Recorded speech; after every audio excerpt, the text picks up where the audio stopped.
A very good evening to one and all present here. Today, I, Akriti Jindal, on behalf of Geeta Ratan International Business School, welcome you all for E-Management Development Program. Geeta Ratan International Business School was established in the year 2004. GIBS is affiliated to Guru Gobind Singh Indraprastha University, Delhi, and is approved by All India Council for Technical Education, Ministry of HRD, and Government of India for technical courses, and Bar Council of India for law courses. The institute is accredited as Category A by National Assessment and Accreditation Council and assessed as Category A plus by State Fee Regulatory Committee, a fee committee of Government of NCT of Delhi, and rated highest grading A by Joint Inspection Committee of Government of NCT of Delhi and GGS IP University. The institute has been rated grade A by Academic Audit Cell of GGS IP University consecutively from past 5 years. GIBS has also been rated number 2 by Times B School Survey 2021. The institute conducts postgraduate courses of MBA, MBA International Business, and undergraduate courses of BBA, first and second shift, BBA LLB, and BA LLB. So, talking about the today's session, this is an online program on managing interpersonal relation through emotional intelligence, which will help participants develop skills that will lead to personal and interpersonal effectiveness. The objective of e-management development program are to enable the understanding of the importance of emotional intelligence in the workplace, to improve the ways of understanding self and relationships, to embrace the dysfunctional emotions and ways of effective management, and to be able to empathies, improve social awareness, and develop resonant leadership skills. So for today, we have two sessions scheduled. Session 1 will be about Introduction to Emotional Intelligence and Why It Matters by Dr. Sheetal Chadda. And for session 2, you will going to learn understanding the benefits of emotional intelligence in both life and workplace by Dr. Chetna Mahur. So now we welcome our first resource person, Dr. Sheetal Chadda.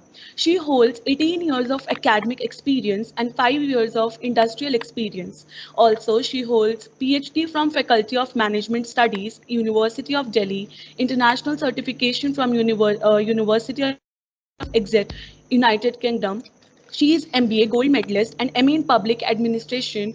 Also, she has consulting experience with GOI as part of audit team in results framework document. She has been conducting training session for the banks like Punjab National Bank.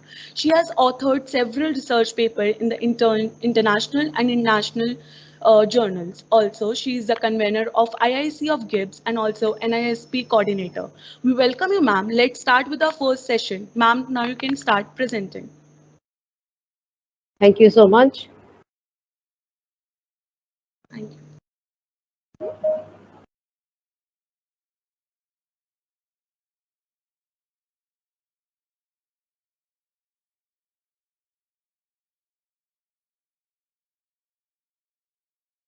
Akriti, just tell me that if my screen is visible or not.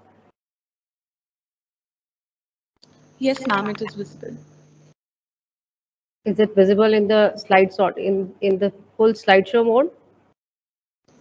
Yes, ma'am. Okay. So before I begin, a little request to Dr. Pooja.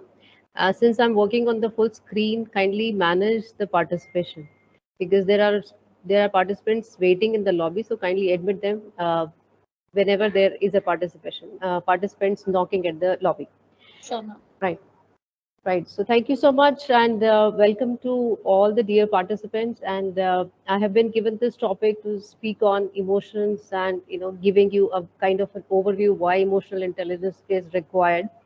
So I thought that let me just have a kind of beginning from what is emotion, what are emotions, and let's have a kind of a brainstorming session because this is going to be a little interactive session wherein I'm going to talk of emotions and also why emotional intelligence is required. Now, the very basic thing which has happened post COVID is that we have lost human touch. We although we have become more closer to our families, yet what has happened that we were losing out the touch towards others. And most of the interaction were taking place online, And this has not been only with the people who are working. This has also happened with the students who are studying, and they have lost that kind of bond and that connection with their teachers and other faculty members in the case of higher education. So there has been a kind of a gap. But when we have seen this COVID and post-COVID era, the COVID has not yet gone, and still we are listening to the news that it is going to come back and a lot of other aspects. But having said that, that there's been a pandemic, can it change the basic psychology of human beings? I believe it cannot, and this is the premise on which I'm going to work on. This is the premise I'm going to talk about, that emotions are the basic or the basis of human existence, and it is going to stay. So the content which I'm going to talk of today in the case of this E-MDP program is that we are going to talk of emotions. Then we'll talk of that whether we have a kind of a universal set of emotions. I'll take few examples from how emojis have been created. Then, a little quick brainstorming on, is stress emotion. We will also try to understand emotional psychology, and then I'll move to the emotional intelligence, and we'll talk of that why EI is important. So these are the contents I'm going to cover. I'm going to speak in terms of very systematic manner, so that even if my presentation is able to contribute 1 or 2% of your the knowledge which you're going to gain out of this 2 days session, I think it will be wonderful. So, and in between, if you have any questions, the questions are welcome. You can all unmute yourself or open your cameras as well, and we can obviously would have a conversation. But this is how I plan to cover. Before I begin, can I have a quick round of understanding? Am I audible to all of you? Other than Akriti, any of the participant can tell me whether am I audible? Yes, ma'am, you are audible. Right. Thank Right. you. Thank you. So let's talk of humans and emotions. So whom do we interact the most every day? Uh, had this been a study, say about 4 5 years back, the most form of interaction we have is the interaction with other human beings. But because of COVID, I think the most of you can say that we interact the most with the technology. We interact most with our phones, and I believe that it is indeed technology that we are interacting the most. Earlier, when we were talking about the interaction. The interaction was mostly with human. So, is it even becoming more harder? Because when we talk of mobile phones, when we talk of technology, technology has got no gaps, and it does not emote in front of you. You can, you know, you can put you can throw your phone harder, and still the phone is not going to talk aloud saying ouch. But if you're doing the same thing to human beings, they are going to talk, and they are going to say that yes, it is hurting. So it doesn't make even harder to deal with human beings, because we are now interacting more with the technology. We are having the interface with the technology more often. So is it making even more harder, like with the human beings? When we are interacting with other human beings, we are finding it is we are not able to understand that what other person are feeling, or what is actually going through in his mind or in his heart. And the primary reason because why we find it even difficult to deal with human beings, because the technology is rational, and the technology does not work on emotions at all. When we talk of artificial intelligence nowadays, which is also a part of technology. So AI is now incorporating the items related to emotions as well. But so far, the kind of technology we are using is rational. It's completely rational, and therefore it is like 2 + 2 = 4. Whereas in the case of human scenario, uh, may not be 2 + 2 = 4 always. It could be sometimes zero, or it could be sometimes 40. So the rationality of technology does not apply to does not apply to the human beings, because human beings are the first and foremost emotional creatures. We do emote, and emotion is not bad. I'm not going to this is something, as we talk of the human existence, as we talk of the civilized society nowadays, when we talk of the achieving the human potential, when we think of that, as a human being, what we can establish, what we can achieve, we should be able to achieve. So that possibility has got a huge role to play when we talk of emotional aspects of human being. So emotions are the most essence of human existence. Many of the things which human beings are able to achieve, it is because of the kind of emotions they are experiencing, and that has motivated them. So emotions are the first and foremost aspect of human existence. uh, let's talk of how we are assigned in terms of brain. If I talk of that, let's try to understand that this part of the psychology, that we have got the brains divided into two parts. So like you can see that on the left hand side, these are the aspects which are working, and on the right hand side of the brain, the creativity, intuition, arts, creations, and feelings and emotions, imagination, all these aspects are at play. Now, when we talk of this aspect of brain and the hypothalamus of the brain, which is a kind of a cord which is joining the brain to other parts of the body. So this particular aspect is basically giving the necessary human or chemical reactions, which is making us emote.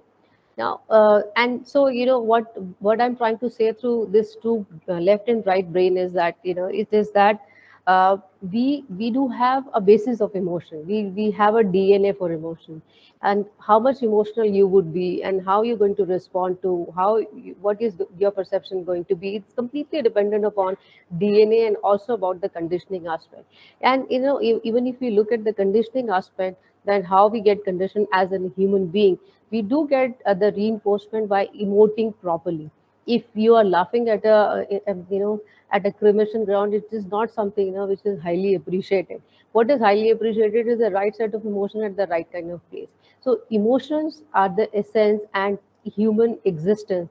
If I say that, I've just said that the fact suggests that it is the first and foremost part of the human existence. It is also embedded in our DNA, and and the brain also sends the signals at the right point of time. I'll mention one of the very important fact here is that why do people cry? Why human beings cry? It's also a form of emotion. Crying is a form of emotion. So why people cry? When your body is not able to express, when you're not able to express anything from your words, there is an immediate response from the body in terms of the tear formation. So this is one fact I was just trying to share, that emotions are the embedded part of it. So I'm talking about this again and again, so that we understand that what is the relevance, that why we are conducting such kind of workshops is because we somehow forgetting that while we are handling technology, while we are dealing with the gadgets, while we are doing things at a faster pace, we are ignoring that human beings are the emotional beings. Not all their decisions are rational. We are not dealing with technology which is completely rational. We are dealing with human beings.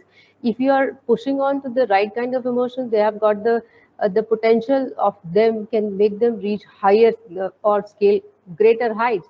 But if you are touching that chord, maybe they would stop to work. So emotional intelligence and emotions are the crux. We must understand, we must accept as a human being, and as a person, or what we should be doing. Like I'm talking of other human beings, and showing empathy towards them.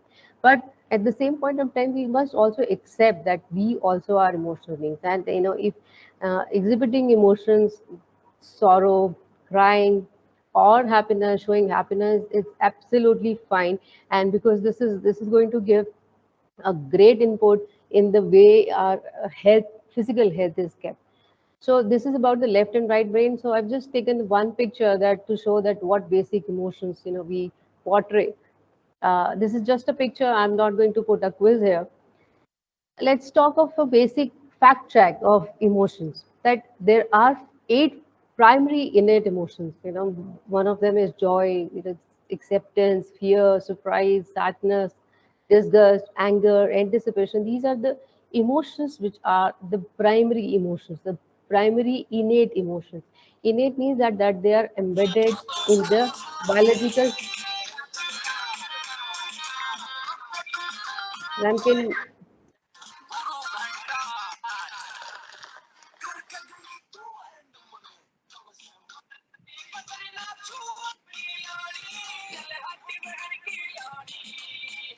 can you mute yourself? Whosoever is it.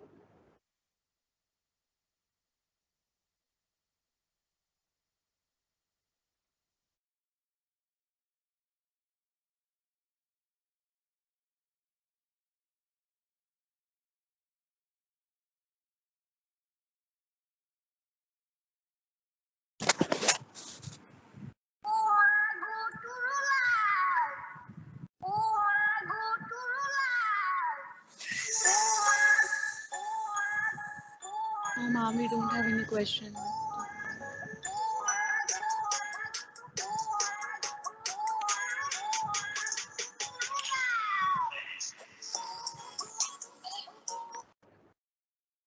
So where is this voice coming from?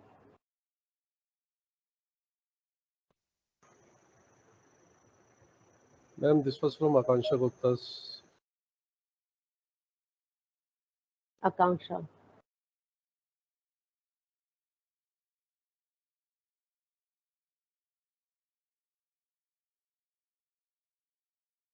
Is she still here? She has I left, think I she has think. left. She has left, yes. All right. So I'll go back to the presentation.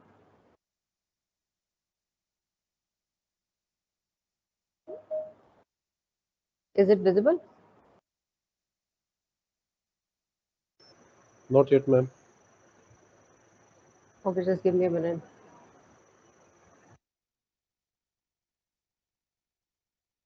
Rajesh sir, now is it visible? Now it is visible, Sheetal. Right. Thank you so much. Welcome, ma'am. So we were talking about the emotions, a basic fact check. So emotions have 3 components, like it has got a physiological change, a behavioral response, and a subjective experience. Like what do you feel? As a physiological change, you have an acceleration of heart rate. So like there is one very common faced emotion is stress. So for the stress, we have got a particular hormone which is secreted in the body because we are responding to it. So it's unconscious. If you talk of human mind can be divided into 3 aspects. One is the conscious, another is subconscious, and the third one is unconscious. So you have got subconscious which is working at that, and as a result, we have got a hormone secretion which actually leads to the physiological change.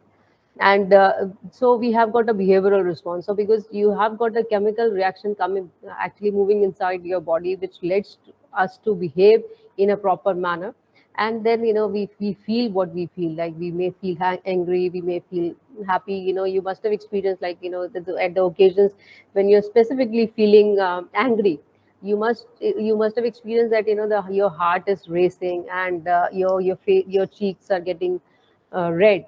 And it is not only because that in your mind you're getting anger. It is, you have got the appropriate level of hormones which are getting secreted in the body, which is leading you to experience those kind of emotions. One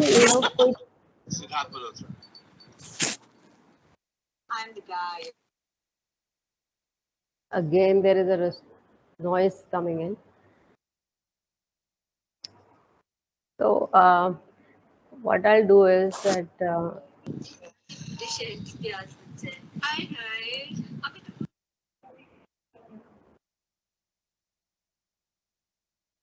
I think we can manage the permissions, and we can completely ban the mic system and video as well. Till the time anybody is raising hand, they'll not be allowed to speak.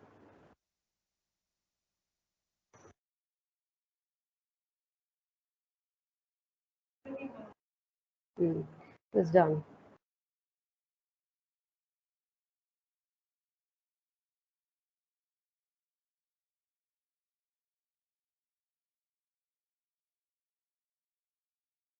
I think it is visible again. Anna?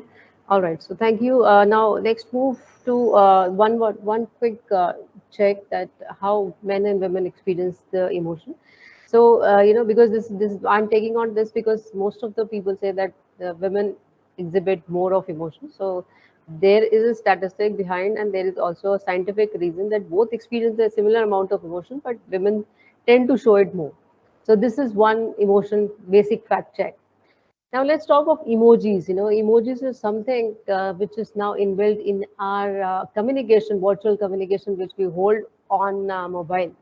Now, this is one kind of indication to suggest that emotions are something which is the part of human existence. So that is why emojis are also now becoming the part of our virtual conversation. And in the case of if you take on a complete statistics check, again there has been studies which suggest that now the expressions like LOL or some similar kind of expressions where which are quite popular among teenagers are less used because of the more usage of emojis. So emojis are more commonly used, and this is actually sufficient for you for the explanation of your communication with other human beings. So I have got one Mentimeter poll. If you could click on this, there is a link given, or you can scan, and two questions would appear. You can answer those questions to see that I've just asked very basic simple questions. I would encourage that you open and try to answer the questions.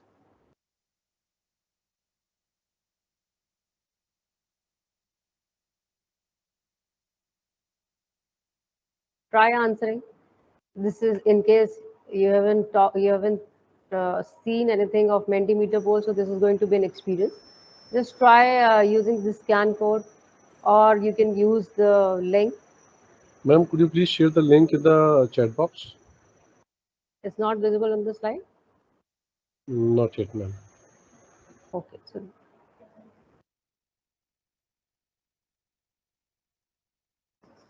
Pooja ma'am, will you be able to do it? यहाँ से copy paste हो पा रहा है? Okay. Sir, scanning is scanning possible at your end? Ma'am, actually, we are not able to scan it from our side. Oh, so let me just try. If you can just share the link over I am here. doing that. I am doing that.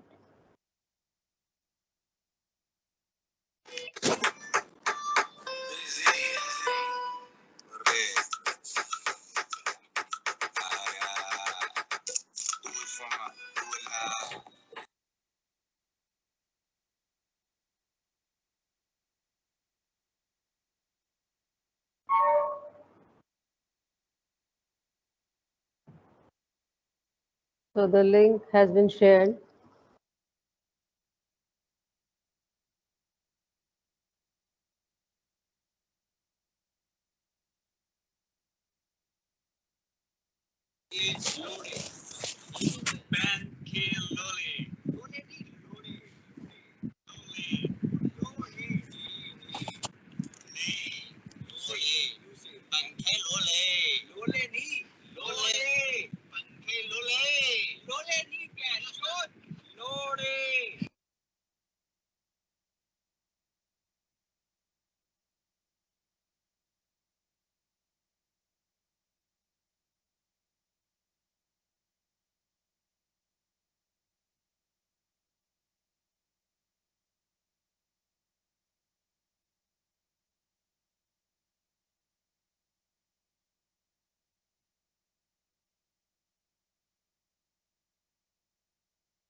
Ma'am, it's taking a lot of time.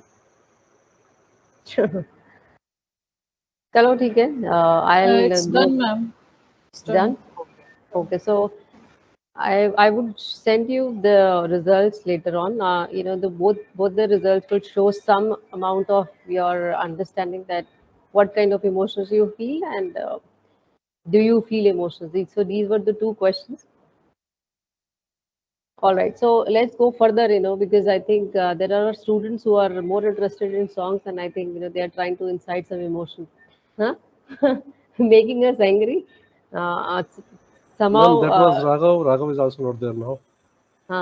no, no, but you see that these are the kind of instigation we may receive from environment, and it is upon like we are able to laugh, and we are able to maintain our composure. It is showing that we have got emotional intelligence. uh, so it is important that we should have the relevant level of emotional intelligence in us, because emotions are something which will run automatically. So let's go further and talk of. I've got two very interesting slides to share on. So we are motivated and activated by emotions, and this is the emotions will tell us that what is important, what is not important, and our value system is also made upon a hierarchy. Like suppose if you are experiencing some bad incidents at road, and you are uh, you're feeling grief about a particular family, you would see that attending to this person is most important. So our hierarchy of value system is based upon the emotions we experience. And emotions, I said that it has got a genetic element to it. So if I'm having my parents have been emotional, or I have got a genetic system which is making me more emotional, definitely I would respond to such kind of situations. So let's talk of emotional intelligence now. And with the introduction of emotional intelligence, I first talk of this model called Jory model. Many of you would have known that what is Jory model. I'll go back to the written slides or the text slides later on. But let's talk of that once we have understood that the emotions are the most important, and they are the basic essence of human sustenance. We must accept that emotions are the part of our existence. We must accept that emotions is not only my existence. Emotions is also active at the other's existence as well. So we must understand that how we should handle this. दो ही लोग emotional बात कर रहे हैं. You are also emotional, I am also emotional. I mean, I'm not saying that emotional in terms of the negative way, that I cry a lot or I brag a lot. It is that I emote. So if I emote, you also emote. So we must understand or have a kind of a basic understanding of you as well and my as well.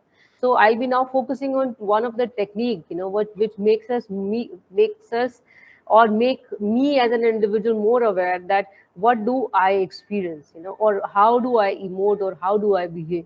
So in that category, we have got the Jory window model. It is going to help us, having a great essence about my own existence as a human being. So what we have done in the case of Jory window is I'll not go into the details of this technicalities that who gave Jory window. Obviously, if you look at Jory, it stands for the initials of these two persons who together have done this understanding, and this they have created this model. Now this model is basically 2 by 2 matrix, and on the x-axis you can see that it is not known to others, and the lowest part is not known to others, and the higher part is the known to others. Whereas on the y-axis, known to self and not known to self. So based upon this, we have got 2 by 2 matrix, and let's talk of the first area is known to others and known to self. So this is one of the area about us, our understanding that one thing which is known to me and which is known to other as well. This is a part of human personality or human existence.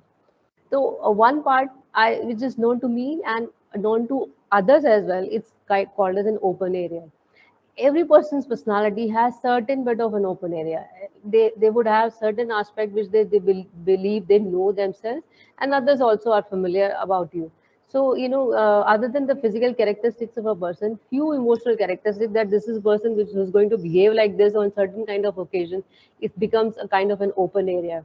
Like if you're a faculty member, the students would know that what kind of incidents would make this faculty angry, or what kind of incidents which can make this faculty happy. So both the things, which something, which or something which is aware, but other people are also aware, becomes an open area.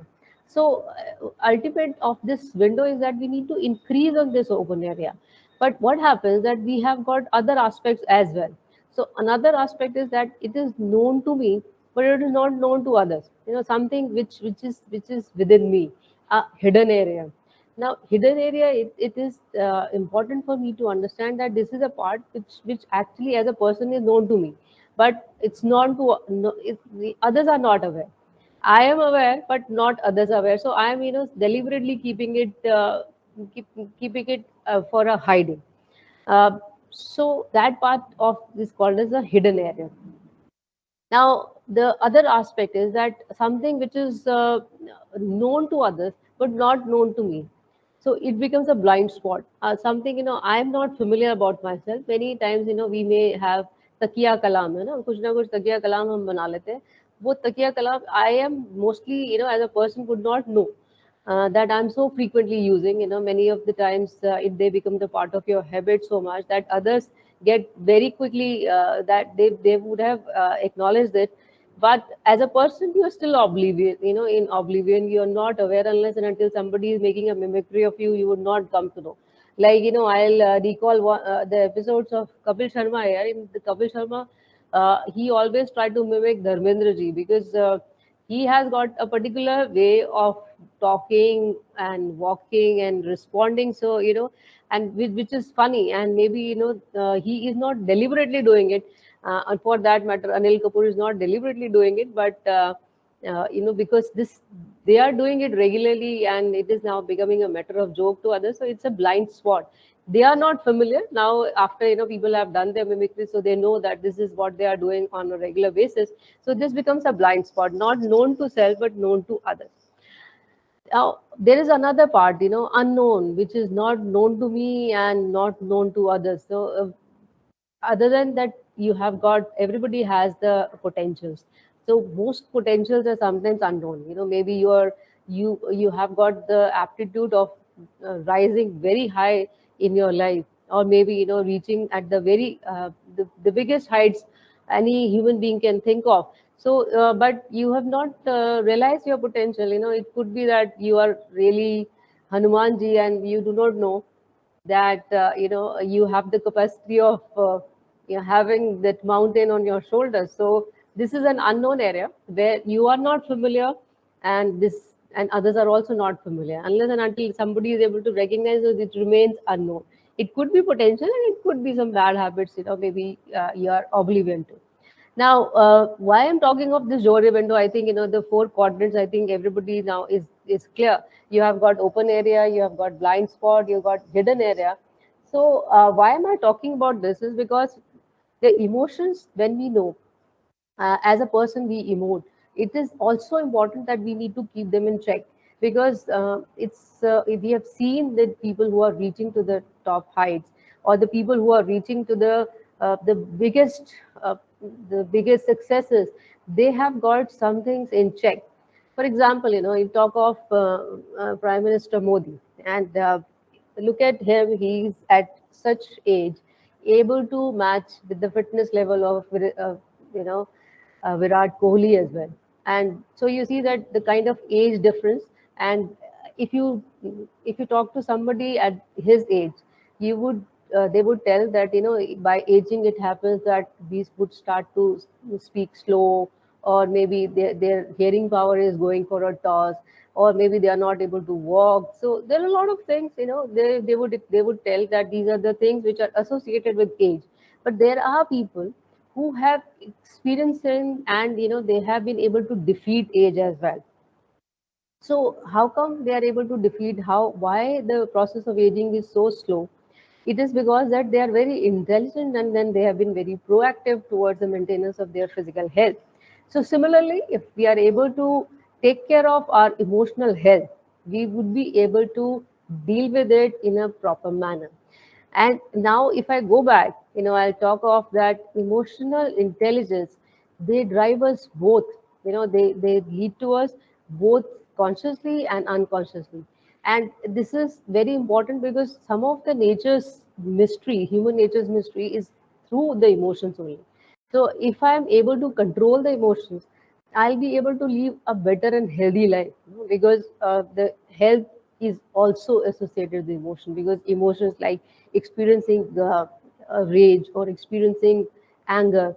So anger issues would lead to certain body reactions. It would cause higher blood pressures, and it would cause a lot of other kind of diseases. So emotions are having a equal role in the case of the physical uh, existence of a human being. So if I'm able to understand myself very well, that I am able to focus on the aspect like this, if you talked about the open area, and if we could have more of open area, something which is known to self and known to others, I'll be able to control my emotions in a better manner.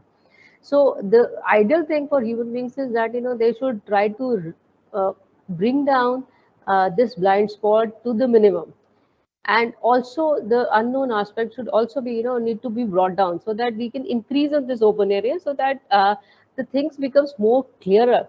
Because the human conscience, or the human being as a person, the more you know about yourself, the better you are in control.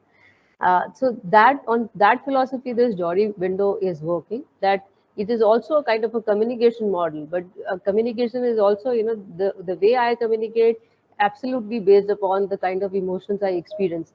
So ultimately, this window is trying to explain that we need to work on the open area, because emotions do play a role in the human existence, and they would control you. So we to become emotional intelligent, we need to explore ourselves as well. So this is about the Jory window. If you have any question, I think we can take. If you have any questions in the chat section, or anyone would like to raise it himself or herself.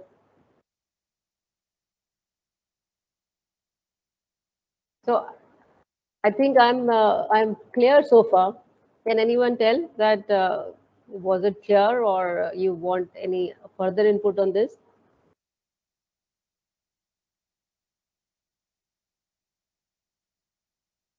All right. So I'll go further.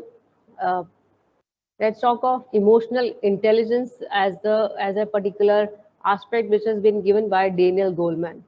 Now, Daniel Goleman has given this terminology called emotional intelligence. So this has now become, now we are now not only working on emotional intelligence, we are working on a theory called multiple intelligence by Howard Gardner. And the emotional intelligence, it started very early, and now we are now progressing towards a lot of kinds of intelligence. But emotional intelligence hasn't lost its relevance, and what aspects he has focused upon is that how do I define emotionally intelligent? So he has given us that 5 attributes. So I'll speak very in brief about all those things, so that we are quickly aware that what does it mean that if I'm becoming emotionally intelligent. So one aspect is that self-awareness. So I have already talked about one model called Jory window model, because this is a model which can make us more self-aware.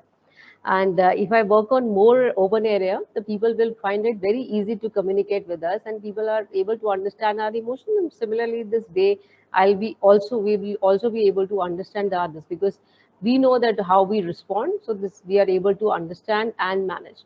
So one aspect is about the self-awareness, and if we talk of the definition, that what definition he has provided, it is the ability to recognize and understand one's mood, motivation, and ability. So as a person, whether you are in position to understand that what are my moods and how I work, what motivates me, what are my abilities.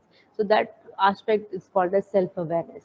I am becoming more of aware, and I am able to understand myself, and that makes me emotional intelligent. You would ask such kind of question to yourself, how come it is? Because the more better I know, I'm able to control.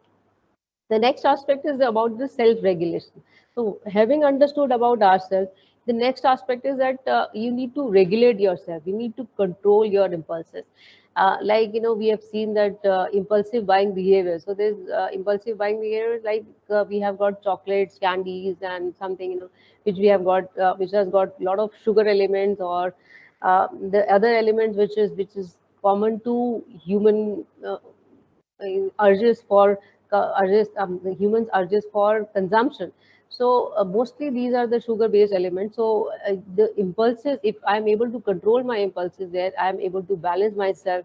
This becomes an aspect of self regulation, so you should not be drooling at the very sight of chocolates or any sugary items which actually uh, creates some kind of cravings in you. So if you start to do that, it becomes a kind of a self regulation. You are able to manage your emotions, you are able to understand yourself well, and before you start to emote, you understand that this is not the right moment, this is not something which I should be doing. So that aspect becomes a called as the self regulation.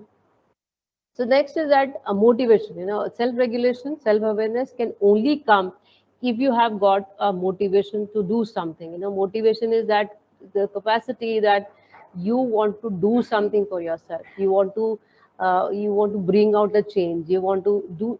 You want to change yourself. So that kind of instinct or urge should be there within. So motivation is that aspect.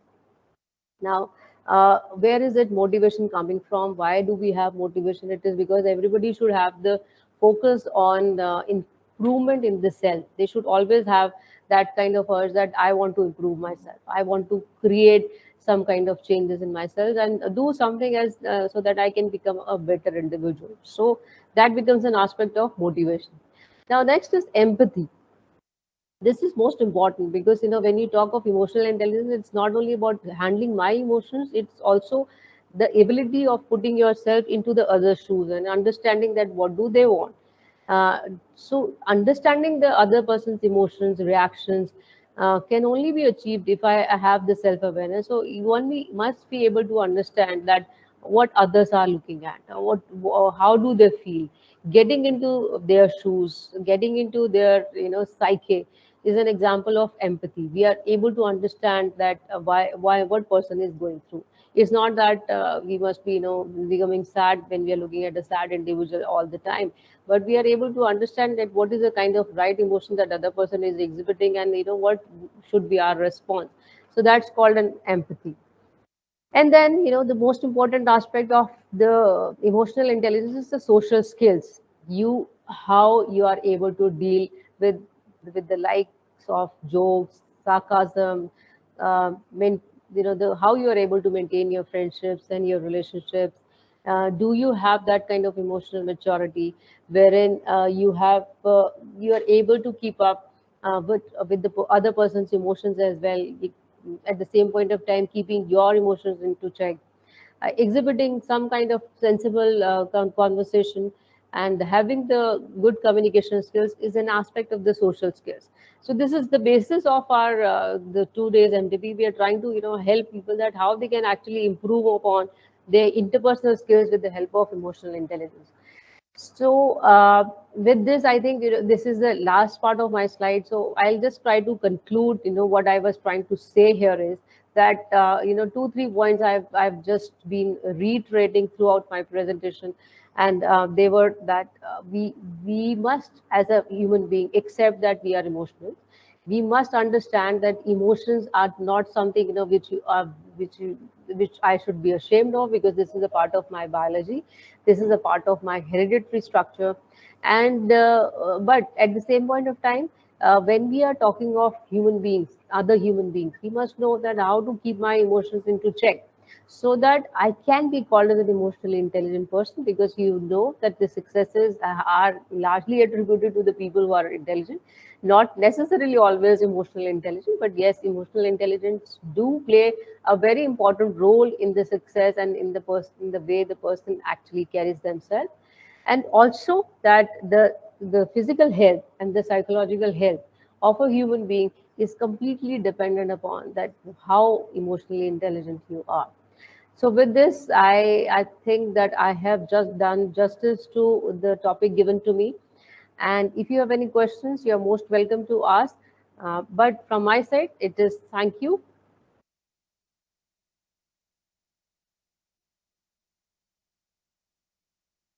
Thank you, ma'am, for your kind words. It was a really interactive session.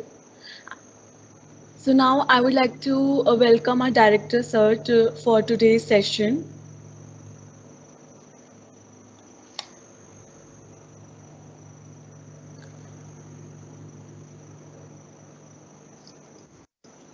I would like to ask the audience if there is any query, they can raise their hand or write in the chat box.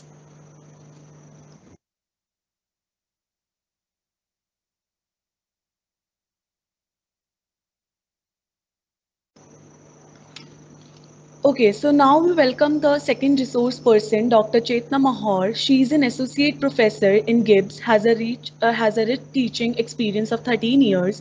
She holds MBA, MPhil, and PhD degree. She has also qualified UGC NET with a staunch passion for research. She has number of national and international publications and presented number of research papers in national and international conferences. Also, she has worked with reputed organizations like Amity University Gwalior, Sharda Group of Institution, and IFTM University Muradabad. She has also handled the responsibility of PhD coordinator at Amity Business School, Amity University, Madhya Pradesh. So we welcome you, ma'am. Let's start with our second session. Ma'am, now you can start presenting. Thank you. Thank you, Akriti, for introducing me. So, good afternoon, one and all. So, as Akriti has already introduced me, so would like to start with my session. So this is the second session, as you all know. So, as you all have gathered here, and Sheetal ma'am has already discussed the concept and the meaning of emotional intelligence. So here I'm uploading my PPT, and then we are going to start with the second session.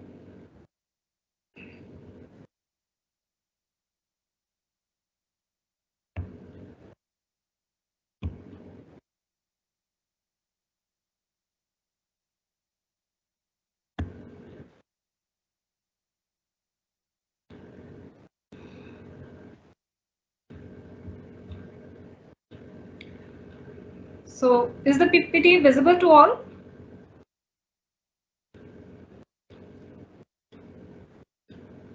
Akriti, can you please answer? Yeah. Yes, ma'am, your screen is visible. Okay, thank you so much. Ma'am, I'll take a moment. There is a doubt in the chat box.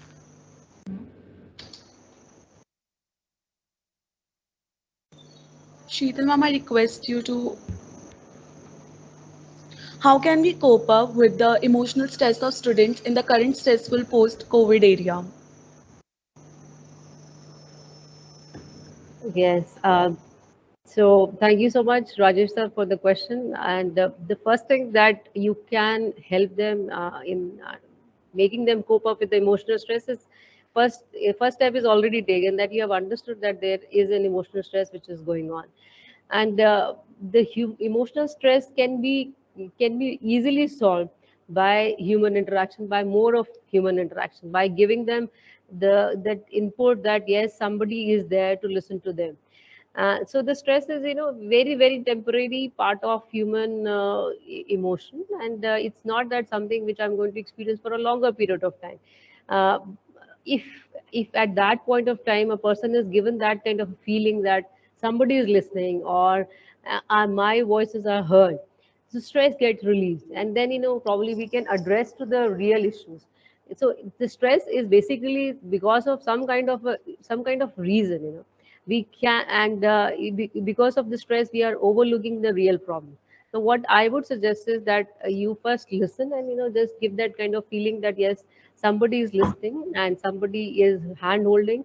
And once that stress is released, we can address on to the real problem, that what has been the problems, and how we can actually solve it at a joint level. So that is my answer, sir. Now hope I am satisfying you. Thanks for raising the question. Thank you, ma'am. It was really well explained. Now I request Dr. Chetna Mahur to proceed with the presentation. Thank you.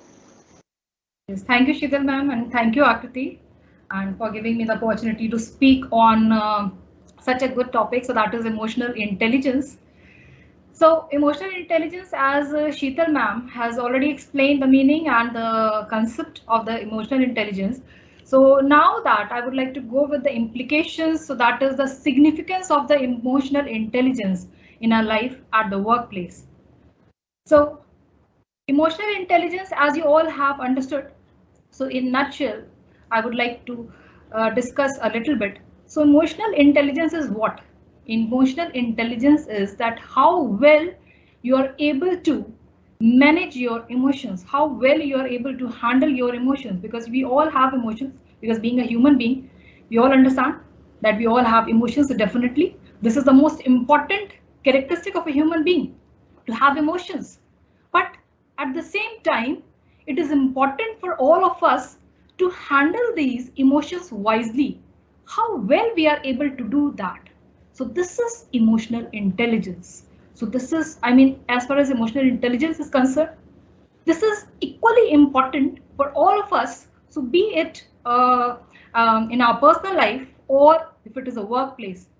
So it is important for each and every one to handle the emotions, how well we are able to, manage our emotions. So that is challenging. So this is, I mean, because this is something that the people sometimes they may not be able to. So this is why such kind of discussion is going on. So okay, fine. So now that I would like to proceed further. So not much thrust over the concept I would like to put on. Now as I told you, we are going to discuss here the significance or the advantages of becoming more and more emotionally intelligent. Why it is required? Why again and again we are telling the people to become more and more emotionally intelligent? Why it is required? Because if something we are discussing, we need to understand the importance of it. So let's understand the benefit of becoming emotionally intelligent, because if it is important, if it is beneficial, then only we need to be like that. Otherwise, it is not of use for us. So advantages of becoming more emotionally intelligent. So as you can see in the pic, the first advantage, the first benefit that I would like to take is self-awareness. So the emotionally intelligent people, so they are self-aware, right? So because what happens is, most of the time, because it has been observed, most of the time we keep on analyzing, evaluating others. We are busy so much in evaluating other people that we remain hidden about our own selves. We do not know about our own characteristic, what we want in our life, right? So this is important. This is the area where we really need to work in, right? So self-awareness, it means that definitely the one who is self-aware, because one who is emotionally intelligent, so definitely that person would be able to generate the self-awareness also. That person would be able to understand his or her strengths and weaknesses. Okay, what are my strengths? What are my weaknesses? Where do I need to improve? Definitely, this is self-awareness. When I know that, okay, I'm good at this thing, I'm good at the communication, or I'm good at creativity, but certain weaknesses are there and I need to improve if I want to achieve my goal, right? So this is what is self-awareness. When I know where I want to proceed, when I know what I want to achieve, when I know what I want to accomplish in my life. So such people, so emotionally intelligent people, I mean, so definitely they are self-aware. So it results in self-awareness. And when means if you are able to generate the self-awareness, so definitely no one can stop you. No one can stop you in achieving your goals, in achieving what you want in your life. So this is the most important significance, I must say. This is the most important significance of emotional intelligence, right? So I hope that you all have understood. So continuing with this part, self-awareness, because sometimes it may happen in this process, right? In the process of generation of self-awareness, the people sometimes may overestimate themselves, right? As you can see in the pic. Or even the reverse may also happen. The reverse thing may also, the things that may be there, like that the people may start underestimating themselves, right? So self-awareness means that you should be able to rightly evaluate yourself. When you're able to rightly evaluate yourself, you will be able to understand your areas, your strengths, your weaknesses, and what you want in your life. So this is the most important, I must say, the significance of emotional intelligence. So I hope that all have understood what I wanted to say. Now that the self-aware, we have discussed the self-awareness, so one of the significance, right? So it is, I mean, sometimes some of the people, they also mention the self-awareness as one of the component, essential characteristic of emotional intelligence also. So, but here I have taken it as one of the significance. Next is the communication. Yes. So communication, we all understand. So among the audience, if I ask that, what do you understand by good communication? So can you please reply? Because this is a general thing that we discuss. I mean, everybody knows, but would like to hear something about, if anybody would like to answer, if anybody is interested in answering, what is a good communication? Yes, please.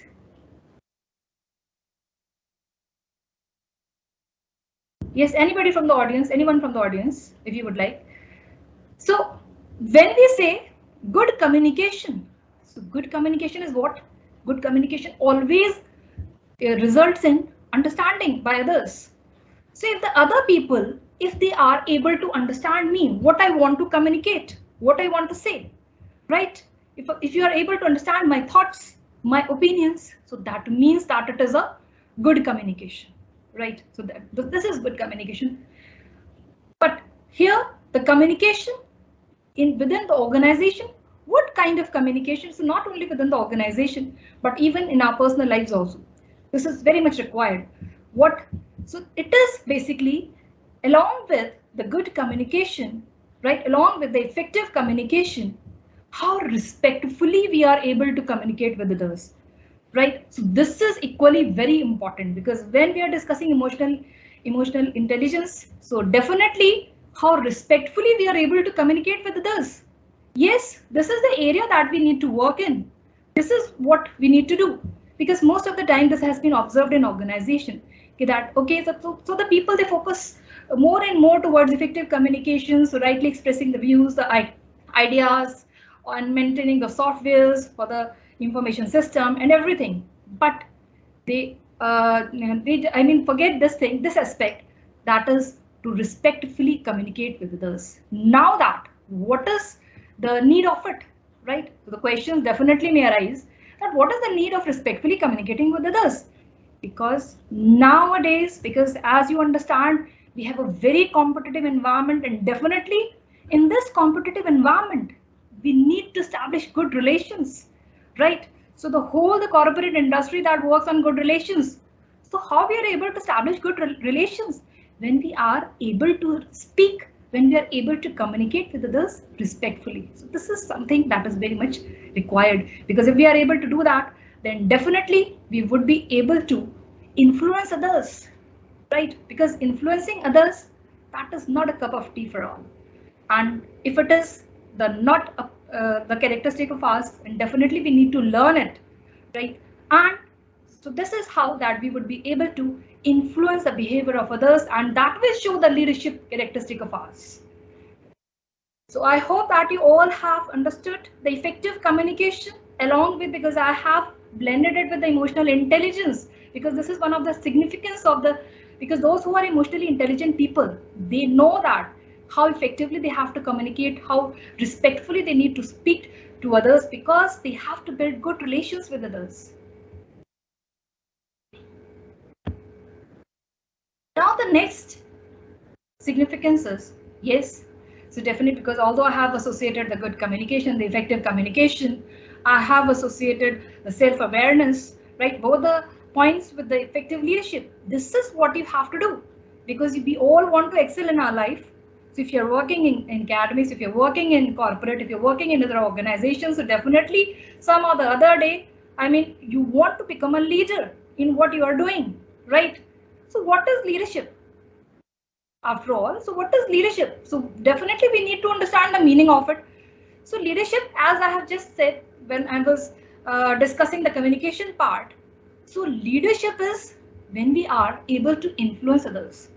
So how we are going to do that? Yes, so definitely when we are able to effectively, I mean, when we are able to communicate respectfully with others, when we are able to understand the thoughts and opinions of the others, right? And when we are able to, I mean, generate that much of trust among others, right? When we are able to develop that positive culture within the organization, right? So then only we would be able to influence our employees, influence the other people. So this is the most essential characteristic of a leader, right? So when we are able to, influence others, so definitely how I'm going to influence others? Definitely, I need to understand the emotions. I need to understand the others' thoughts. I need to act in a positive manner. I need to generate trust among others. If I'm able to do that, then definitely the others are going to be influenced by me. So this is what is, so the emotionally intelligent people, so they are of such type, they are able to generate trust among others. They are able to develop that positive culture within the organization, and this is what is required. Sorry, just a moment.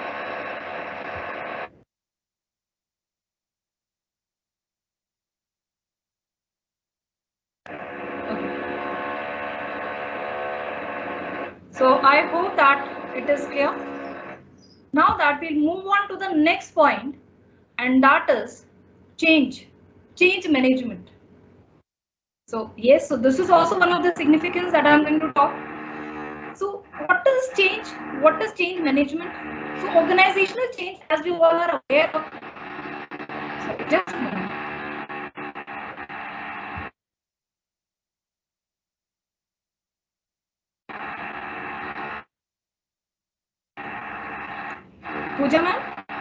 Pooja ma'am, are you here?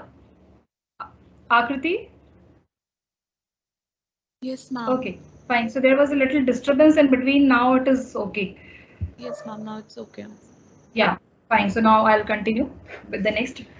So the next point is organizational change. So that is a change management. So emotionally intelligent people, so they are able to introduce the changes, the organizational changes. They are able to manage the organizational changes very well, right? So now why it is important? Because as we know, we have a very dynamic environment. So we are surrounded with the environment that keeps on changing. So many changes are happening, right? So means if it is, we can say that on technological ground also, because we say means we are observing that how the technology is rapidly changing, right? Political changes, economic changes, and all other changes we are finding in the environment. So with all these changes occurring at a rapid pace, what is required is the organizations, they are required to incorporate changes. Because if they are not going to incorporate changes in the changing environment, they won't be able to sustain, right?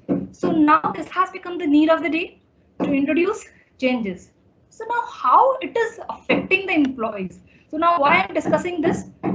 Because how it is affecting, because with the organizational change, what is required is the manpower, the changes at the manpower are required to be done. So it may be like that more and more training may be required to be given to them so that they may work with the change environment, right? What are all the changes which have been introduced so that they are able to work with those changes, or other kind of changes that may be introduced so that may be affecting the manpower. So whenever the changes are introduced, the people, they do not accept it readily, and they may become insecure also, and sometimes they may become frustrated, and even they may get stressed, right? And so such kind of emotions, so they may overwhelm the employees, right? So now, because so we need to understand, when as an employee, if you are right, if you're working professionally, so as an employee you need to understand that we all are surrounded with a changing environment. So definitely the organizations are required to incorporate changes if they want to sustain. So this is good for both.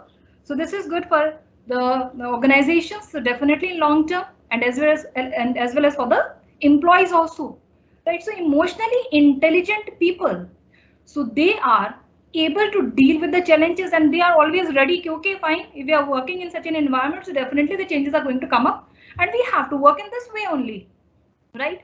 So this is how that they are able to deal with such kind of situations. So they are not in a state of attention, or they are not in a state of frustration, because they are already mentally prepared, because they know that this is something that cannot be ignored. This has to happen. So we need to go with it, right? And this generates more and more confidence in such kind of people. So this is all that we need to do, right? So when we have a pool of emotionally intelligent people in the organization, so definitely such kind of organization need not to fear any kind of changes. So this helps the organizations as well as the employees as well, because employees would be able to develop themselves also if they are ready to accept the changes, if they are ready to work with it.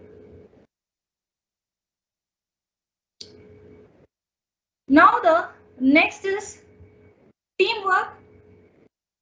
Yes, now it is because teamwork is that because the things have gradually changed. Now the organization, they are even preferring the employees to work in teams rather than in old traditional hierarchical structures, right? Because they know that in order to get more and more output, right? So if the employees, they work in teams, so I mean the output, so that gets enhanced. So they are that is why they are preferring the employees to work in teams. And number of organizations, even they have changed the organization structures consequently. So, but at the same time, because just focusing towards the good aspects, that is not the right way. We must also pay attention towards certain negative aspects also, because yes, when we want our employees to work in teams, so that may not be easy. Because that may not be easy? Because the people with diverse opinions, if they are working together, so definitely some kind of problems may arise. So this is, if the employees, if the people, if they are, such that they are, they are able to deal with it, if they are able to understand the others' emotions as well, right? If they are able to deal with them respectfully, right? And they should try to value even the differing point of view.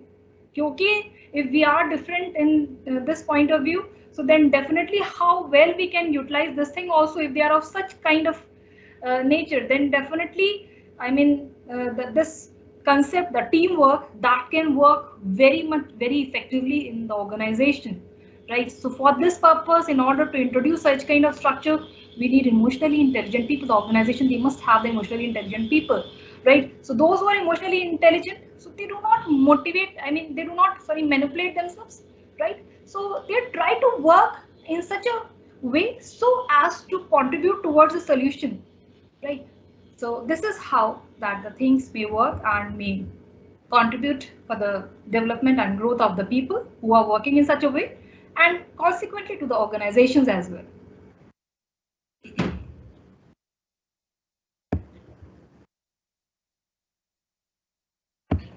Now the next is culture. So when we say culture, so what kind of culture it is? So it is the organizational culture that I'm talking about. So organizational culture, so the emotionally intelligent people, so definitely, so they are able to build, so what kind of culture? So where each and everyone is ready to respect one another, right? So if we are able to generate such an organizational culture, such a collaborative environment culture, where each and everyone is ready to cooperate with each other, each and everyone is giving respect to each other, right? So just think of it, what kind of culture is going to get generated and how that is going to help, right? So definitely, so what will happen? Consequently, what will happen? The organizational goals, nobody can stop the organization to achieve its goals, and nobody can stop even the employees to achieve their own individual goals. So definitely, when the organization will flourish, when the organization will grow, so definitely the employees, those who are working, so definitely, consequently, they'll also grow, they'll also develop, right? So this is how, the emotional intelligence that helps in creating and developing a collaborative culture. So rather than, because you all must have heard a story of crabs, so it is not like that. So if it is if the organization has generated such a culture, then definitely nobody can stop that organization to go, to decline. So definitely the organizational culture must be such where each and everyone is ready to cooperate with each other. Now, after the organizational culture, the next is compassion. Compassionate, so being compassionate, yes. So even in our personal lives, that is very important, right? And even we are working professionally within the organization, so there also it is very important. Yes, you should be compassionate. So being compassionate doesn't mean that I am very emotional kind of a person. No, so that doesn't mean. So I should be able to, I should understand others' problems. I need to have the empathy for others. I need to understand and I need to help them at the same time. Right? For example, if an accident has occurred and if I'm witnessing that accident and just making stories on it to others, such kind of accident that had occurred at such and such place. So that doesn't mean that I'm emotionally intelligent, although that I may be emotional, but I'm not emotionally intelligent, because at that moment, what action I had taken, because what was most important during that particular moment for me, because how I had helped that person, right? So that is important. So being compassionate means that if I'm helping to others, right, or if just only understanding the problems, that is not enough. I need to help them out if I'm able to. How can I do that? So that is compassionate. So emotional intelligence definitely promotes compassion and empathy for others and develops a sort of connect with the people. So definitely if I am compassionate with others, I would be able to generate the connect with other people, and that is definitely going to strengthen my relationship with other people, right? And so because the relationship is such a thing that has a very important role in our lives. If the person is able to build good relationship, then definitely, I mean, a lot of means means the same, you'll feel relaxed, you're not in a state of tension, you're not in a state of anxiety, but you'll feel okay, this means everything is going so good in my life. Even at my professional place, I'm able to build very good relations. Even in my personal life, I'm able to build good relations, because all, I mean, the majority of the problems arise because the people, they are not able to build healthy relationship with other people, right? So even with the colleagues or the superiors or like such. So being compassionate, so that is very important. So the emotionally intelligent people, so they are compassionate ones. Next is motivation. As you can see, I cannot do it, I can do it. So motivation is what? Motivation, basically, it is a kind of when I'm going to get motivated, when only a drive will get generated in myself, right? So because then there's a need, I mean, the people, they get motivated only if a drive that gets generated, and this drive stimulates them to work. And if that drive is not generated, the people, they are not going to work, right? So that is motivation. Now, motivation, basically, the emotionally intelligent people, so they are able to generate that drive, right? So there is not, I mean, the other people, they are required to generate a drive for them.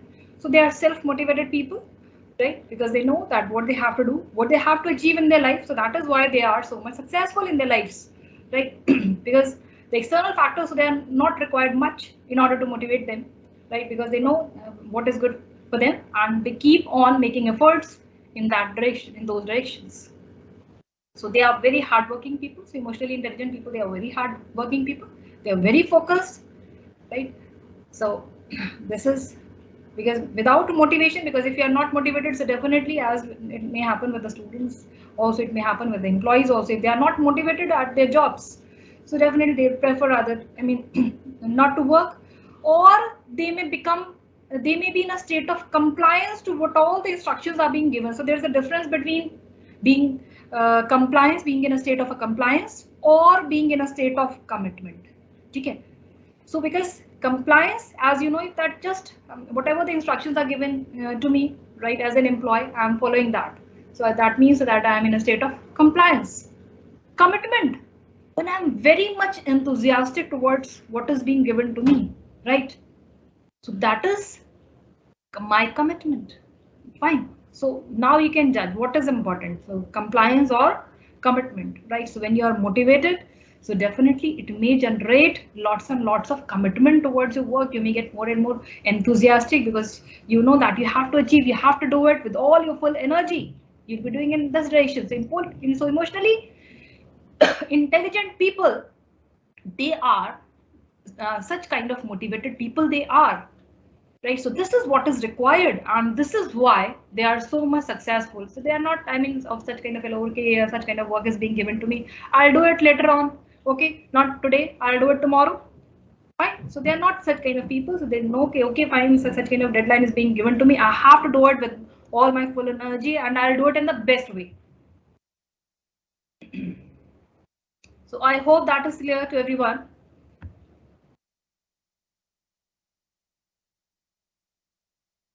Now the next is productivity. Yes, so definitely when the people, they are self-aware, when the people, they are motivated, right? So when the people, they have the effective communication, right? So definitely what will happen? It will add on more and more productivity. That is going to add on more and more productivity, right? I'm not going to be in a state of conflict with other people, right? Although they may be in differing, I mean, opinions, but then also I'm able to manage my emotion.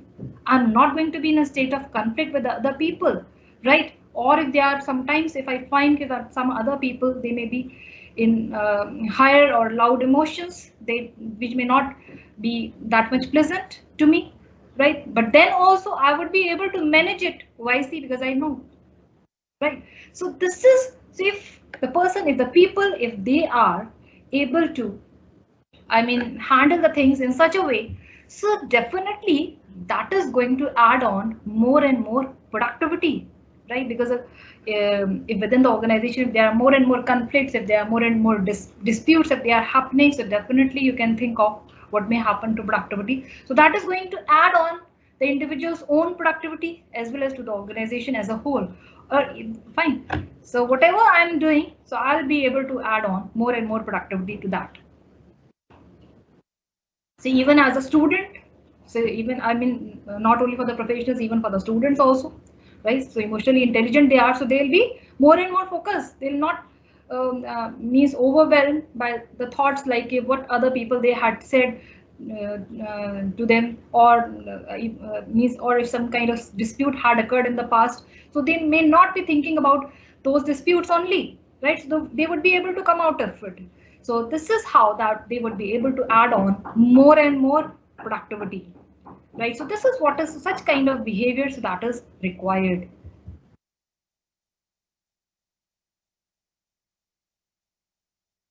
So I hope that is clear.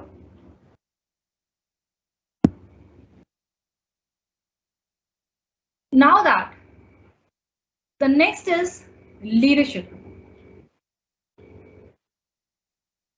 So the next is leadership. Yeah.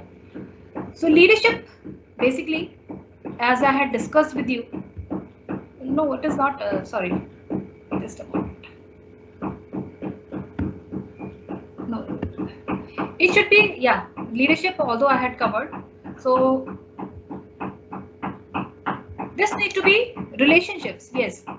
So now the next significance of emotional intelligence is relationships. Relationships, yes, definitely I have been putting more and more thrust on building good relationship, right? So now that if I'm able to respect others, if I'm able to understand others, if I'm able to understand the differing opinions of others, so definitely that will I mean, that is going to help me out in establishing good relationship with other people, right? So I would be able to even handle my negative emotions also, right? If the emotional intelligent people, so they are able to do that. So this is the reason that why they are able to establish good relationship with others. So this is very much required. So because sometimes it may happen that there could be some people whom we think that we may not like that much, right? So just, I mean, simply, so the people, what they do is that they start avoiding such people. But if you're working within the organization and if you want to grow, definitely, and even in our personal lives also, instead of avoiding such people, so we should try to understand that why such a thing is there. So what is the root cause of it, right? So instead of blaming others, we need to find it out, and so this how consequently we would be in a situation, in a state where we would be able to maintain good relations. So the good relationships, so that is very much required.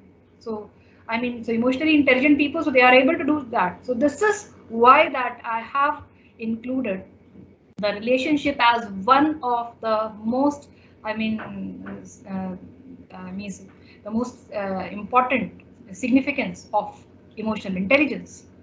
So till now we have covered these, especially there could be, I mean, some other significance, the points of significance also, but I have included these points.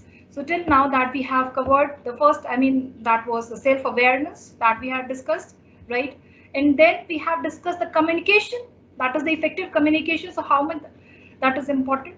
Then we had a discussion on leadership, right? Then we had a discussion on organizational change, right? So now how the emotionally intelligent people, so they are able to introduce organizational change. Then we we had a discussion on teamwork, right? So because how the scenarios that is changing and the organization, they are preferring the employees to work in teams.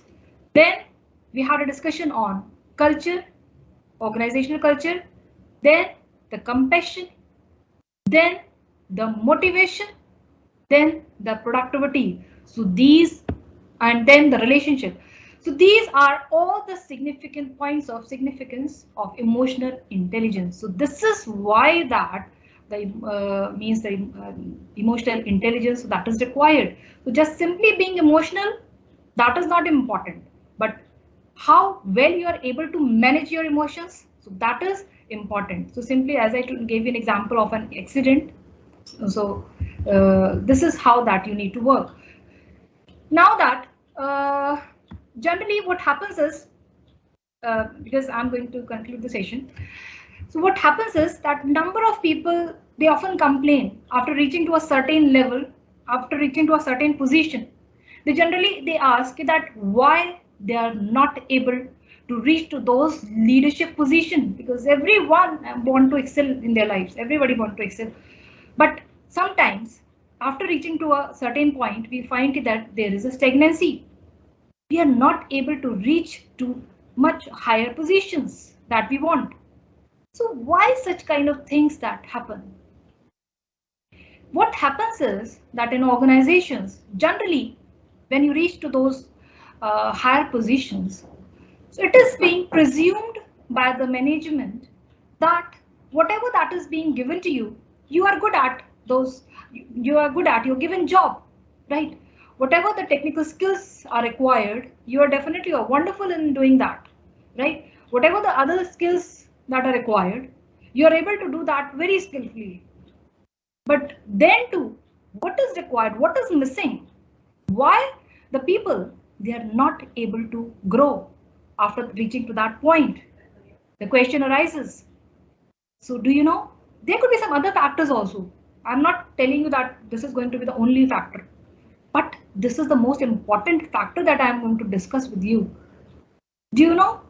85% of senior level, the senior higher position success has been attributed to emotional intelligence.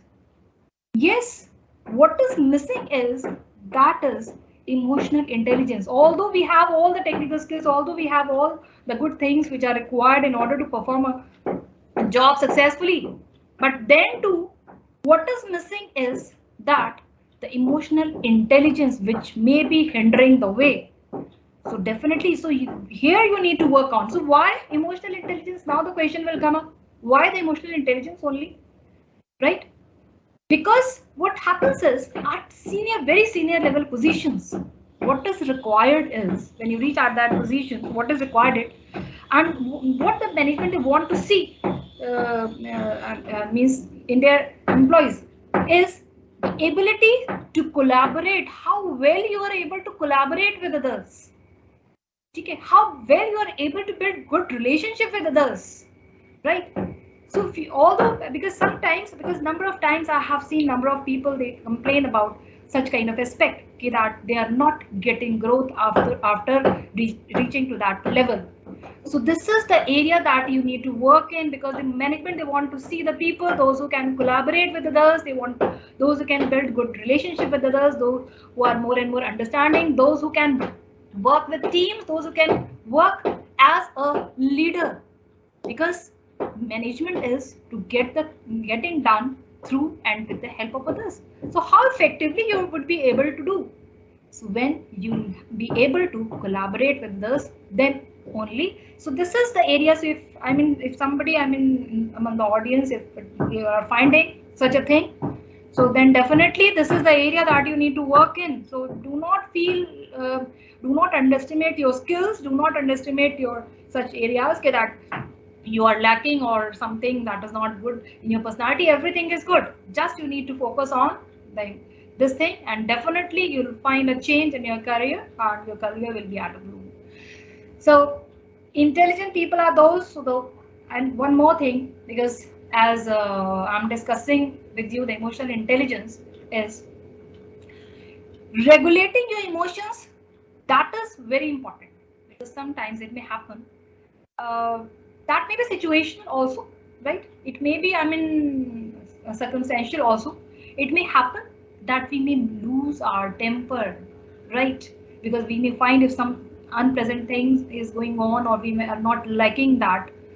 So in that, so you have to work at this threshold level. Because if I'm going to ask you that, are you emotionally intelligent? Or if somebody is going to ask me that if I'm emotionally intelligent, then the answer will be yes, I am emotionally intelligent person. And if I'm going to ask you, then you will also say that yes, I am emotionally intelligent. Then if I am emotionally intelligent, you are also emotionally intelligent, then why there is something that is hindering, that is not letting me grow in my career, right, as a professional. So it is because of, that this is because we all are at threshold level as far as the emotional intelligence is concerned. We all are at that threshold level. We all have reached that threshold level, right? So that is why we are sitting, we are so stable, right? Because yes, we all are emotionally intelligent, but if we actually want to get that much of success, if we actually want to reach to that apex, then we need to get over that threshold level. Then only we would be able to get what we want in our life. So we would be, we should be able to regulate our emotions, right? And one more thing that is important is we should be able to understand the future implication of each and every action, what I am going to do or what I am doing right now. So what is going to be the future implication of it? So this thing need to be understood very clearly, right? So think before you do, think before you speak. So yes, so definitely this saying that works a lot. So whatever you are doing, so that is, or whatever you are speaking, so that is going to have some kind of implication in future. So it may have, if you are doing something good, so definitely it may have some positive implication, or if you are doing something negative or wrong, so definitely you may have to face certain consequences in that way only. So it is up to you. So intelligent people, definitely they have this thing in their mind and they work accordingly. Along with it, when we are discussing the emotional intelligence at the personal level, right? So the emotionally intelligent people, so because as they are more and more understanding, right? So they are more and more understanding. So definitely they would be able to establish such kind of conversation where they would not be hurting the feelings of others, because unknowingly sometimes we may speak or we may do such kind of things that may hurt others, and later on we realize, Gary, what I have done, so that was not good. But if the emotionally intelligent people, so that definitely they understand, okay, if I'm going to do such thing, or if I'm going to speak in that way, so that is going to hurt feelings. So they always respect the emotions of others. They always respect others. So this is, I mean, the thing, and especially if I'm speaking the emotional intelligence in our personal lives. And one more thing is this, being emotional intelligence, because life is not a bed of roses. We all know. So definitely we may face certain things which may not be that much good for us. So if such kind of things are happening, so then we may not get overwhelmed with those feelings only, or we may get stressed. So such kind of things are not going to occur. We would be able to deal with them more and more intelligently. Because as I told you, yes, and sometimes we may feel like that we are at the top of the world, right? Or sometimes we may feel okay, everything that is happening wrong with me, I mean the things are not in favor of me. So now, so it depends on us that how we are able to manage it. So if we are not getting overwhelmed with it, so then definitely we are going to come out of it. And definitely in our personal lives, that is going to help us in improving our relations a lot. So as I had discussed with you in the professional lives as well. So definitely, so this is going to help us in establishing the good relationship in our personal lives also, because when we are speaking to them, to other people respectfully, when we are understanding them, when we are understanding the differing point of opinions also, and when we are dealing with them intelligently, it is not that I'm just condemning what you are saying, you know, you are absolutely wrong. No, no, sir, you just look into it, you are wrong. No, if I need to learn these things, I need to develop the team spirit. I need to become, if I actually want to become a leader, if I actually want to work in an organizational culture where more and more the teamwork, so that is being preferred. So definitely I need to learn these things, these aspects. So definitely if I'm able to work in this way, so definitely I'll be the person who is able to focus, will be able to focus more towards the solution, right? And would be able to resolve the conflicts, would be able to develop a climate where the people, they are ready to collaborate, would be able to develop, I mean, the things, I mean, uh, where would be able to develop more and more positivity. So this is what is the emotional intelligence is. So now that I can think means if that you are at this point, I think you are able to understand that why the emotional intelligence, that is important. What is the significance of it? So even in our personal lives as well as in our professional lives, what is the role of it? Because although knowing emotional intelligence of the people, they know, okay, haan, theek hai, I am very emotional, so I am emotionally intelligent. No, you are not. So that means, so being emotional doesn't mean that you are emotionally intelligent. You should be able to deal with your emotions wisely, and you should understand others also. So why that I had said, why I had taken the first point as one of the significance of the emotional intelligence. So that was the self-awareness. I had taken the first point, self-awareness, as the means the significance of emotional intelligence. So reason being is this, that if I am self-aware, when I am knowing myself, then only that I would be able to understand the other person. Because unknowingly, if I'm hidden about myself, I'm trying to analyze other people. So definitely what may happen, you can think of it, right? So I'm not going to be right in that way. So self-awareness, that is very important, knowing about my strengths and weaknesses, and then only I can achieve what I want in my life. So with this, I would like to end the discussion. Thank you all. Thank you so much. If any queries are there, if any questions, if you would like to put in, then definitely I'm going to take your points. Thank you, ma'am, for your kind words. It was a really informative session. So from the audience, if anyone have any query, they can raise their hand or send in the chat box.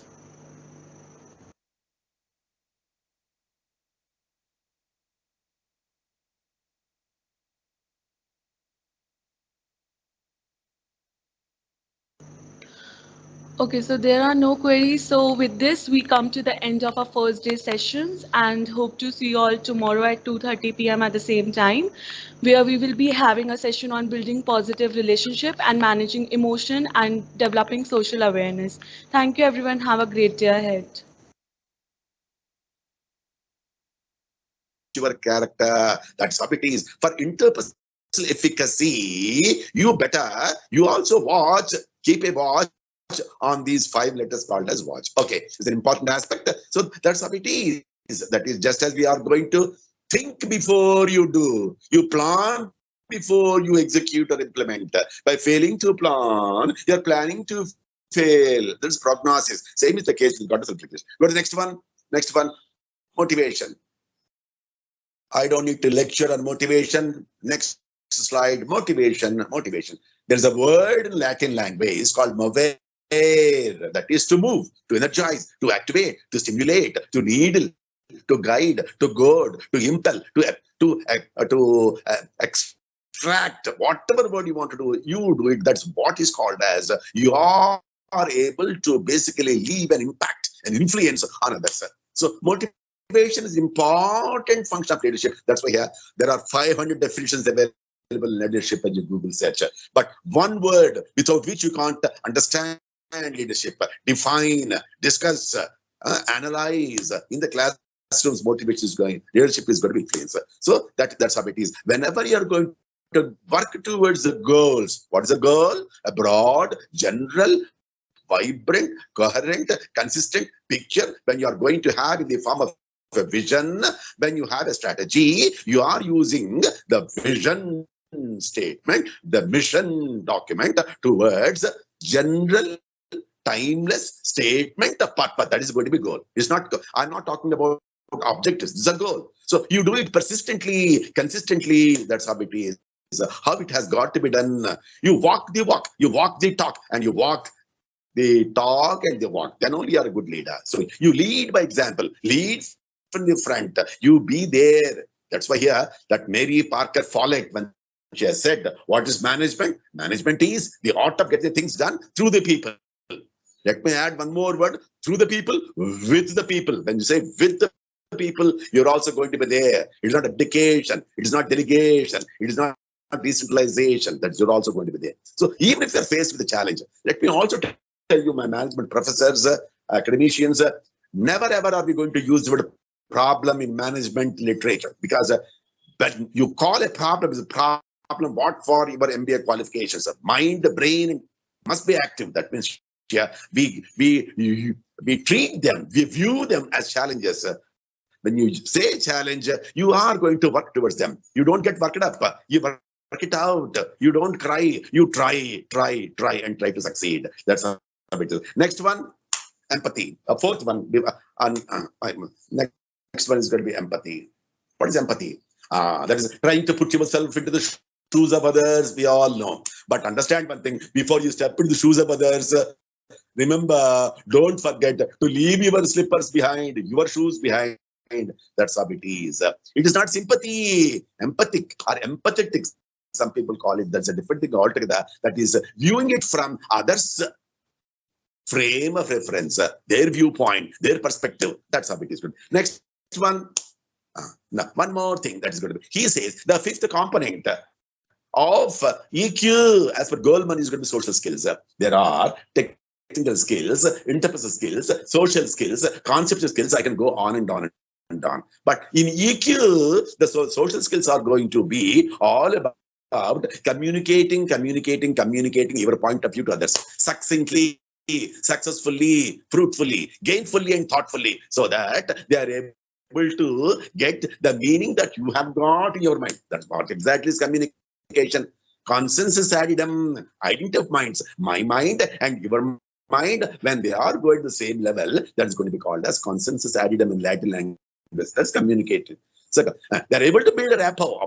I can give a lecture on rapport, just toward the rapport, because I'm a teacher who teaches performance appraisal. I teach counseling. There exactly, we talk about how to build rapport. When you want to build rapport, first few minutes of interaction with any individual, appraiser, appraisee, counselor, counselee, boss, subordinates, or two individuals, whenever they're going to be coming in contact with each other, building rapport. For example, you're coming in contact with a stranger. What do? First few minutes, you are going to indulge in conversational icebreaker. You're not going to straight away talk about politics, religion. No, they're all going to be contentious issues. So that's why what do? You talk about weather. You talk about the city that he hails from, etc., etc. They're all innocuous things. This is how we are going to break the ice. Rapport building is possible, but you're not going to talk about the other person's behavior directly. Don't talk about anything which is really going to be downgrading, degrading, insulting, deflating, or showing the other person in dim light, dark light, bad light. Don't do that. That you can do it later on in counseling. That's also called as a rapport building. Rapport building is all about talking to another person. The way an aeroplane is going to take off, the way an aeroplane is going to land, the smooth takeoff, a smooth landing. Same is the case. Your conversation also has to begin smoothly, and it is going to be two gentlemen indulging themselves in a conversation.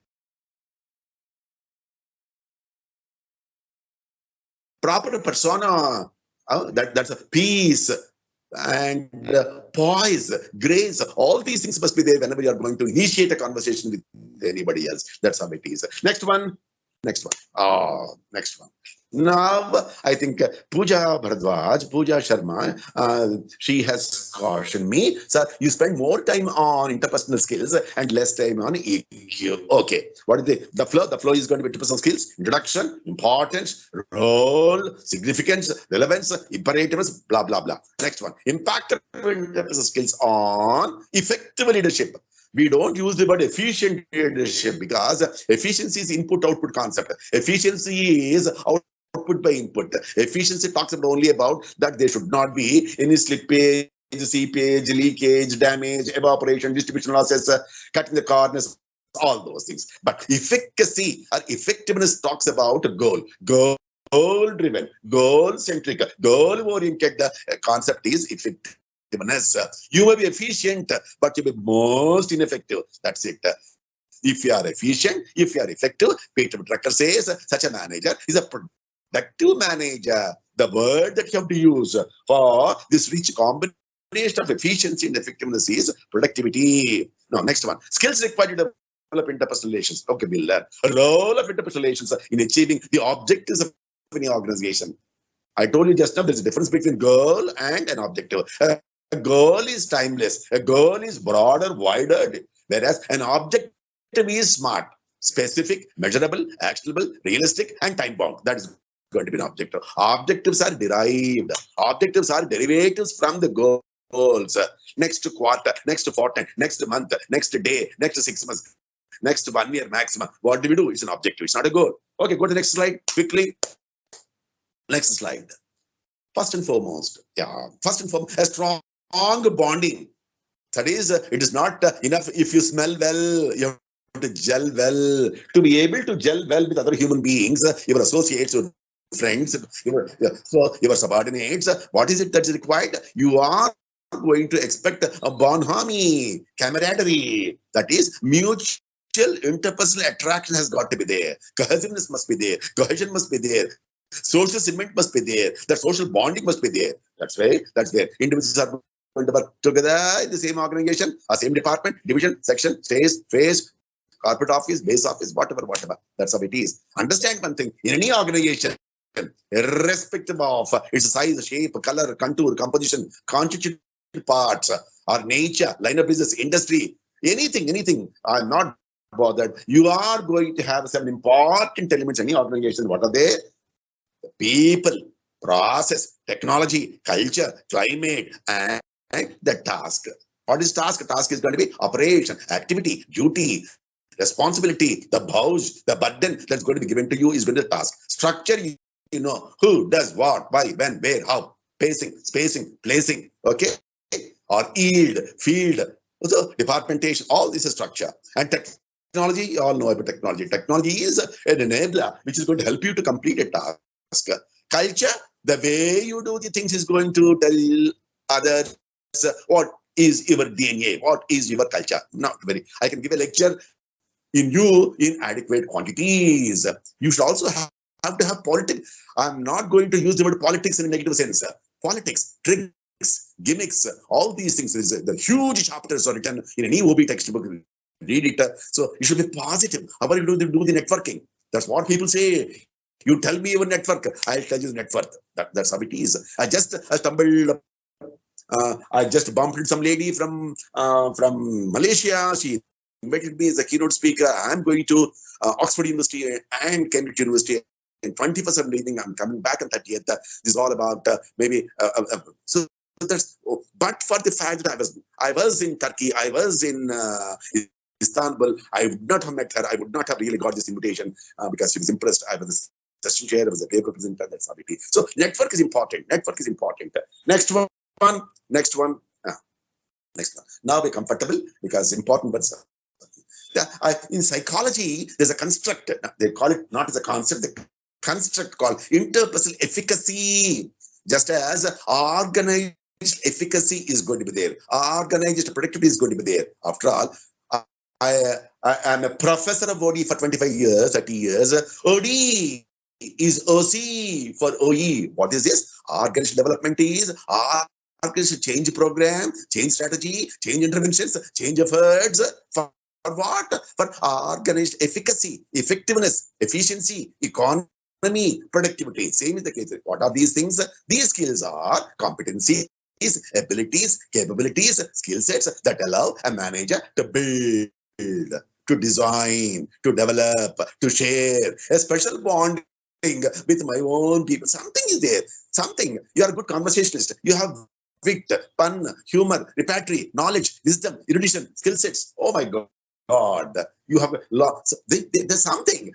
You are okay. You're good. 10 minutes more. This efficacy is a reflection of more effective communication of all kinds that take place in obligations. It's going to be oral, verbal, non-verbal, oral and written, upward, downward, lateral, horizontal, clicks, small groups, large groups.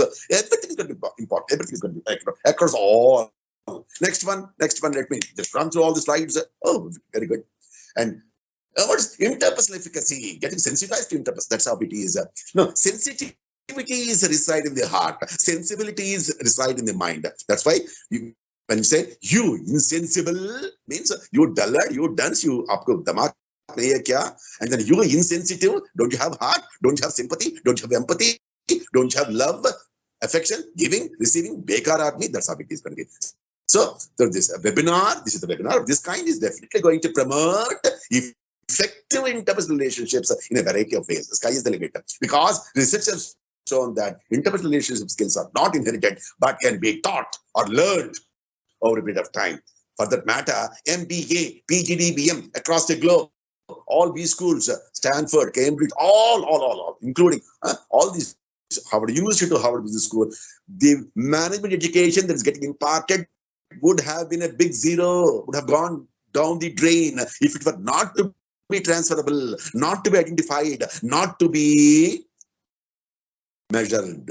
That's how it is. Measurable, transferable, identifiable with a domain, with the science, with a chunk of knowledge. That's all. Concepts, models, frameworks, theories, all these things are going to be there in management. That's how it is. Same is the case. You can learn. Don't think that you're born with interpersonal skills. They can be taught. They can be learned. That's how it is. Become a lifelong learner. LLL. The day you stop learning, you are going to be dead. That's how it is. So 21st century illiterates are not those who cannot read or write. But you may be illiterate. I may be illiterate with a double PG, double research qualification, MPhil and PhD. If I cannot have the ability, the skill set to learn, unlearn, and relearn. As Alvin Toffler has said. Next one is all about rapport. Next slide. Importance of rapport. Just one. I want to tell you one thing. There are two guys. One guy's name is Bell. The other person's name is Rosenzweig. Rosenzweig and Bell. They are consultants. They go to Fortune 500 companies. They conduct hundreds of team building workshops. Now, some person like me asks them, "Sir, aapka raaz kya hai? What is it? The notions of success for your training programs, workshop that you conduct across the globe." They simply smiled and they said, "Sir, team building is all about building teams, all about putting teamwork in work teams is all about getting the right people together, not for selfie, not for group photo, but for working on problems. I don't have problem. You work on opportunities or both. And who is going to suggest you the problem? Who is going to come up with an opportunity? No. You yourself are going to discover. You yourself are going to identify. Once I identify what should I do, you are going to work on them. Don't get worked up. Okay? Don't. Try it. Treat it as a challenge. Then what should you do? Come with a strategy. Whatever strategies they are going to strategies that are viable, enviable, for which resources are available. You can become a bull and start only with them. And how should I implement? You have to implement your strategies, gem of a plan, a master plan, a grand plan, a grandiose plan. With what? With earnestly. What should I say? With not the hype and the hoopla that you create, but effectiveness. That's it. With a smile on the face. Effectively, let me use a better word. Enthusiastically implement your strategy. Uske baad kya karna hai? So jana? No. You compare the actual results with your anticipated, your expected, your envisioned, your enshrined, whatever. Budgeted, programmed, scheduled results. Kya hua? So that's what exactly is going to be called a rap. Also. So next slide. I think stay. What now? At this stage, what should I suggest to the people as per managers and existing managers as imperative? What's imperative? Much more than important. It's critically important. Key component is share the common goal. Why did you say common goal? Goal is not a common goal. Common goal, unless it's going to be understood by all the people, accepted by all the people. Like Abdul Kalam said, Vision 2020. A common vision is something which is shared among all the people of the country, all netizens, all delegates, all citizens of the country, all members of the organization. Next, more or less interests, your passion, your hobbies, your thinking, your wavelengths. That some commonality must be there. Otherwise, cultural distortion, incompatibility is going to happen. That's why here, before you get married to somebody, the 7 generations back you go, and then you see the compatibility. Then only you are going to marry. So respect each other's views, sense of trust must be there. Without a trust, entrustment does not happen. Delegation is all about entrustment of authority and responsibility, and the creation of concomitant accountability. I trust you. That's why I give a part of my authority to you, a part of my responsibility to you. I make you to stand ready to give an answer as to why did you do, why did you not do, your omission, your commission, your failures. Everything you have to give me an answer. That is going to be a skill. It's going to be interpersonal skill. Get attracted to, attached, glued to each other for a healthy, professional, academic, intellectual. So that bonding is going to be there between you and I. If we can really do some research together, write a paper together, present a paper in the conference, etc. So transparency must be there, honesty must be there, integrity must be there, dependability must be there, openness must be there. All these things. Next slide. Let me quickly a bird's eye view. Next slide. So next slide.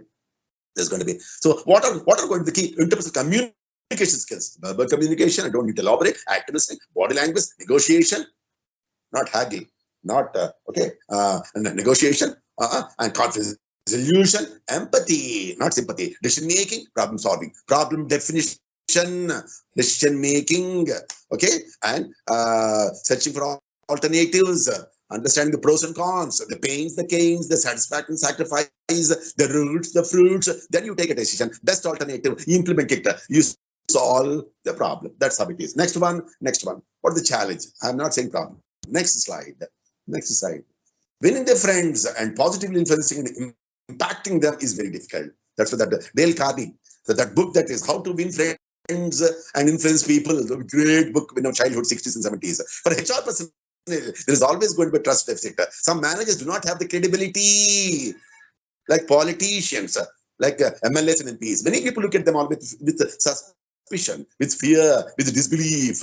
So the duvidha. So you conceptualize, you design, you develop, you deliver strategies.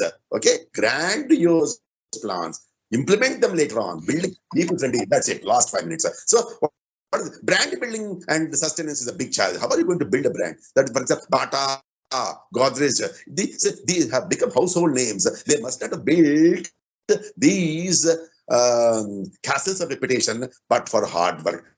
Don't search for shortcuts in life. It will cut short your life. That's all brand building. So that's how it is. Next slide. Once you say challenge, what is important? Contemporary management, that is today, 21st century, 3rd millennium, 2022. It requires Marsia during Corona, before Corona, after Corona, BC. AC action culture. What is it? It requires more community. See, for example, nowadays you are talking about neighborhood. You don't owe an apology to ecology. Environment is a big problem. Okay, and that's how it is. And how global warming is a big problem. Air pollution, water pollution, soil pollution, noise pollution, and then degradation of flora, fauna, clean, green, all these things. Everything is going to be clean and green. Everything is slim and trim. Everything is Six Sigma. Everything is going to be what's called as total quality management. In this context, you have to virtually become a servant-like leader. Interpersonal skills. That's a service. Don't do disservice. You do this service, that service, every service. That's how it is. That advocacy is becoming more important. People are becoming more vocal, more vociferous, more demanding, more receptive, more asking for the rights. So these groups are going to be there. What groups? So human rights groups are going to be there. Equity, equality, equality, distributive justice, socialism, women welfare, BC welfare, SC welfare, ST welfare, all welfare.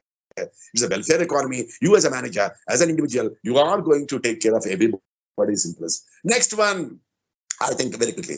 So these are all the ones. Leadership is very simple. Then you are leading, praise in public. I'm going to give some tips for it. Never ever criticize a person in public. They ask him to come to your chambers and do it. Praise in public, criticize in private. So if you are going to point out one accusing finger at me, remember 3 fingers are already there, heckling at you, mocking at you, laughing at you. That's how it is. Next one, how to balance content, process. That's how it is. Your leadership theories, motivation theories are broadly content theory, process theory. For example, all your need theories, Abraham Maslow, David McClelland's, their theory X, theory Y, and then what is that? Two-factor theory, theory, MH theory. They're all content theories. What is the process theory? M is equal to V into E into I, balance into expertise into instrumentality. Victor Broom. It's a process. So communication is a process. Listening is a process. Understanding is a process. Perception, process. Cognition, process. Everything is so that's how it is. We'll stop here. That's it. Oh my God. Anyway, I'm going to share all these PPTs with you. There is no copyright. Copying rates are with you. Thank you very much for your patient listening. Thank you for being such a lovely audience. Thank you. I'm doing it myself. Thank you. Thank you, sir, for the session. It was really indeed enriching. So now I would like to request the audience, if they have any query, they can raise their hand or write in the chat box. Oh yes, that's better. Any question?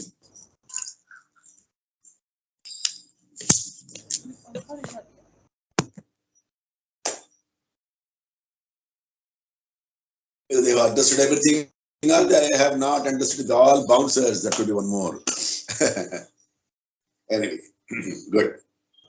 So just I think there are no questions. So now I would like to welcome our second resource person, Dr. Marsia Bealby.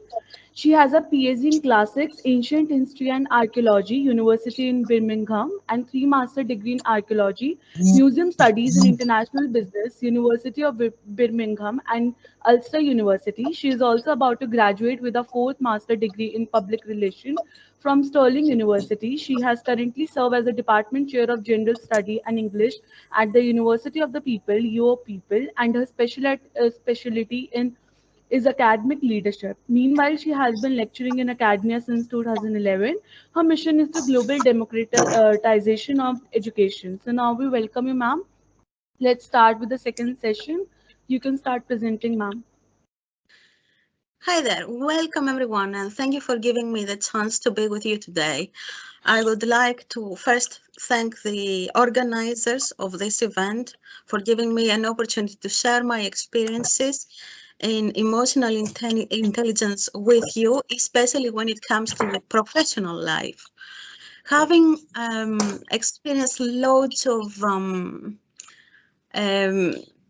theoretical elements of management before, I can reassure you there is nothing compared to what you experience in real life. So no matter how many books we read about emotional intelligence, it's completely different when you manage people face to face, and even more challenging when you manage people online. So I have experience managing people face to face, and they all come into different groups. So for instance, I have managed volunteers before, because that's part of working in museums. Many of the museums in the UK utilize volunteers.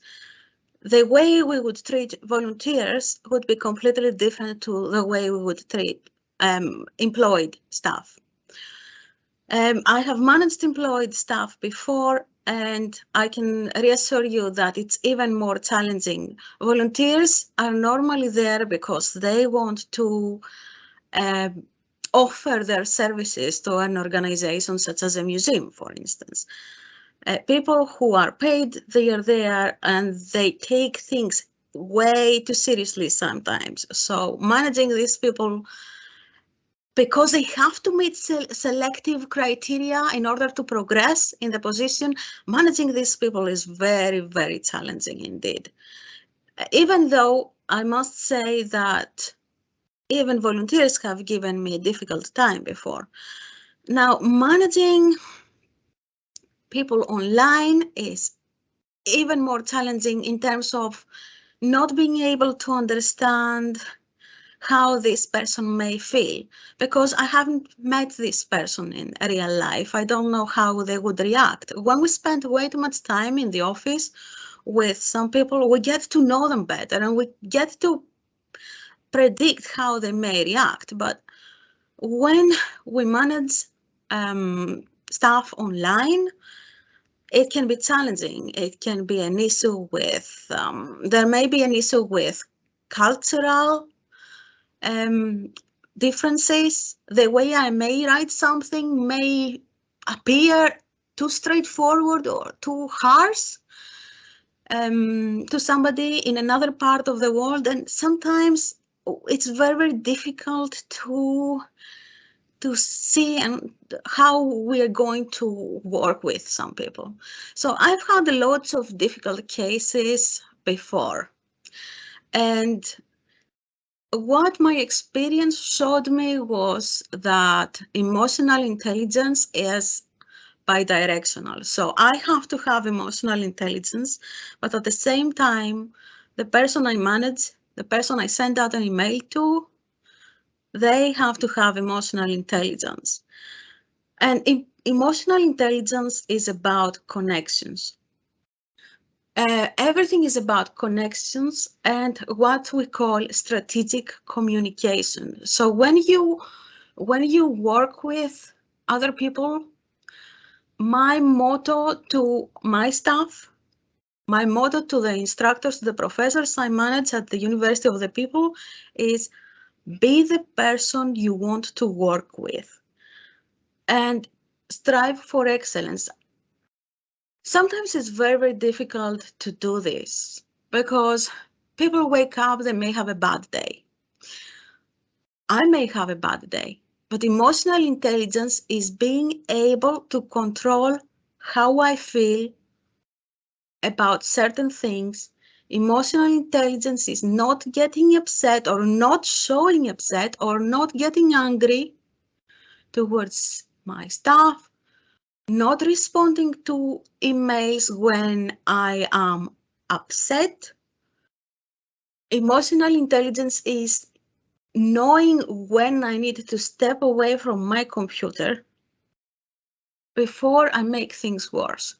And things can get really bad in academia and in other parts of the professional world. They can get really bad because somebody may say something, they may be offended. What do? First of all, I try to get into that person's shoes. How does this person feel? Why does this person feel in a certain way? What type of personality has this person? I'm aware that there are different parts of personalities out there. So there may be the person who wants to manage everything in their life and they are very organized and they're very picky in the way they manage everything. There may be other people who get easily upset. There may be people who have emotional trauma from the past.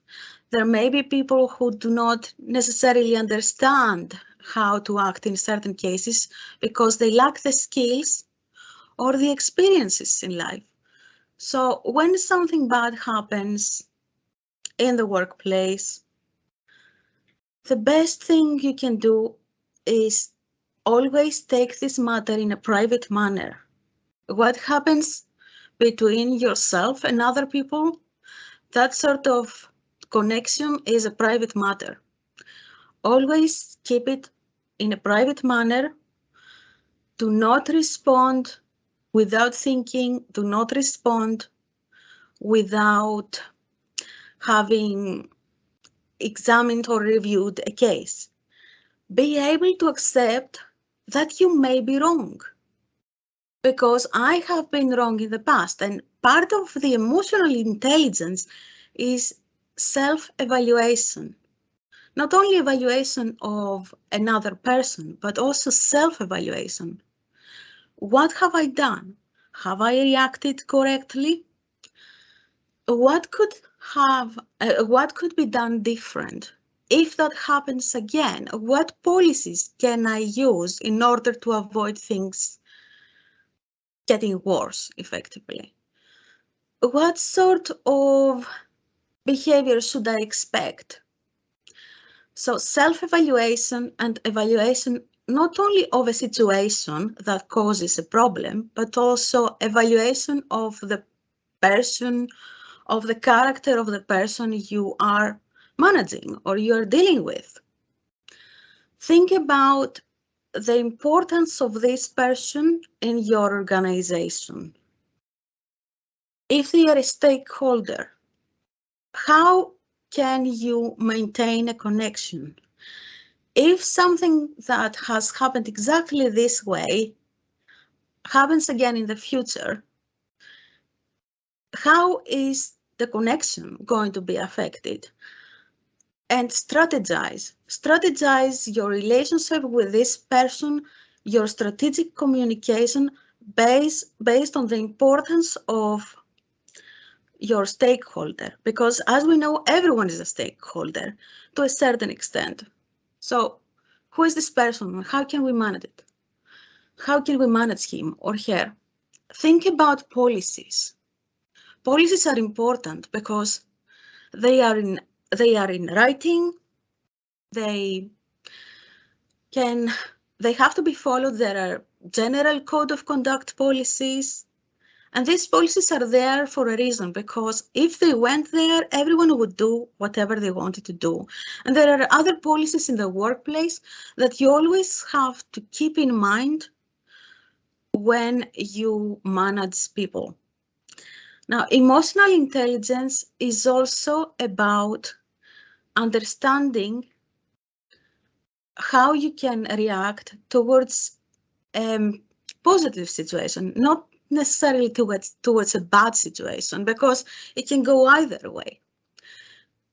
It could be something completely relevant to your professional life, or it could be something that can be taken further.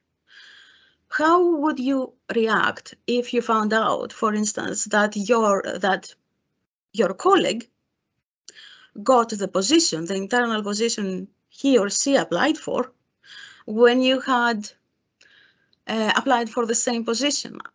All these matters are part of what I call emotional intelligence. And it's worth pointing out here that the strategic communication is extremely important in the sense that you have to always pre-plan it, but also change it as you go. So in certain cases, for instance, I managed to review how I would react in a certain scenario based on how my staff reacted. So things calmed down, and then we managed to mediate. And that was part of my strategic plan. And that's why mediation is very, very important. The way you write things down, the way you say things to colleagues is all very important. If you write things down, you have an advantage because you will sit down and you will think about how to phrase things. I often use the sandwich technique. The sandwich technique is very useful because it can actually tell something positive, criticism in the middle, something positive again. And I always, when I write emails, I always make it clear that I'm here to help, that I'm here to assist, so that I maintain a very personal connection with another person. Also, I often mention that if certain areas are improved, then that will get this and that and the other result. So a list of results that the staff will meet if they meet certain criteria. So that is about emotional intelligence from my part. I do not know if you have had experience and how much experience you have had. However, my advice is be able to change your strategy with the way you manage things. That can also be relevant to crisis management, which is very, very important in public relations, for instance, or in an organization itself. It can be very important because you may manage an internal risk, an internal emergency, simply because you have the right judgment to do so. And I have seen a lot of emergencies, but the right manager, the right leader who has all the skills to excel can manage a situation. Lastly, I would like to refer to time. Time is very, very important in emotional intelligence because you cannot act fast. Sometimes you have to wait. You have to wait because you need to give time to think. You need to give time to the other person to think. You also need to give time for things to cool down, especially if there is a heated debate. So emotional intelligence is also based on the passing time. Make your time your ally. Rather than rushing, consider waiting for 24 hours, unless of course it's an emergency or you have very, very strict deadlines. But if you can afford to wait, do it after 24 hours. It is no surprise that many of the most difficult discussions with people we disagree with happen on the last day of the working week. Because everyone has a cool head, they're a bit more optimistic and they can actually sit down and think, okay, I'll do this. And then they have the entire weekend to think about it. And that's what I normally do, unless of course it's a very timely issue and I have to take action. But if something has to wait, I wait for the right moment to act. Also, the right moment in terms of time. So for instance, if I have an instructor teaching and I have some news to share, which is not very positive, I normally wait until the end of term, unless of course it's something that they have to correct straight away. If there is something a little bit more minor, I will wait until the end of term, and then during the evaluation, I will say, okay, you needed to improve this and that and the other, because not everyone can take feedback in a right manner, in the correct manner. People can get very, very, very upset because of feedback. Also, criticism. Learning to take criticism well is a huge skill. We're not born with this skill. We are born with the skill of, okay, somebody said something really bad, therefore I have to attack them. What people do not understand is that feedback, that criticism does not necessarily attack them. It simply raises concerns about something that could be improved. So it's all a matter of perspective. And that's why criticism is a very, very good thing. And whoever can master taking criticism well is going to be successful in the workplace. That's also part of emotional intelligence. Also, giving criticism is something that doesn't happen overnight. I think, about 5 years, I have tried different methods of giving feedback and criticism via email, and I have found that the best way to give criticism is the sandwich technique.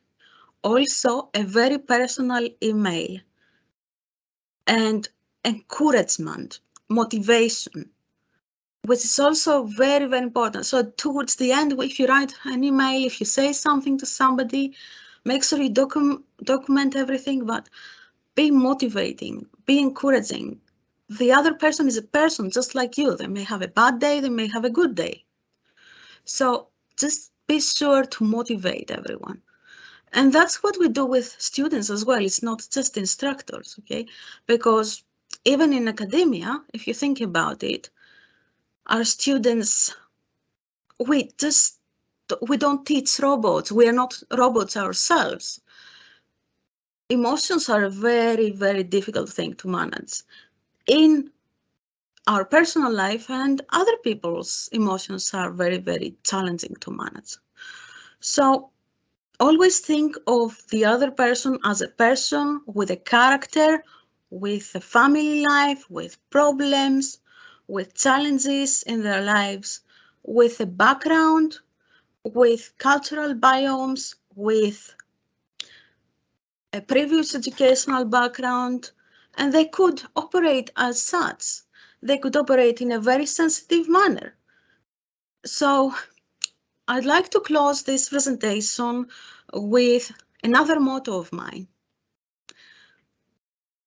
Teamwork makes the dream work, which means that only if we cooperate with other people, even with people who are our competitors, only then we can make things happen. Only then we can have fruitful results.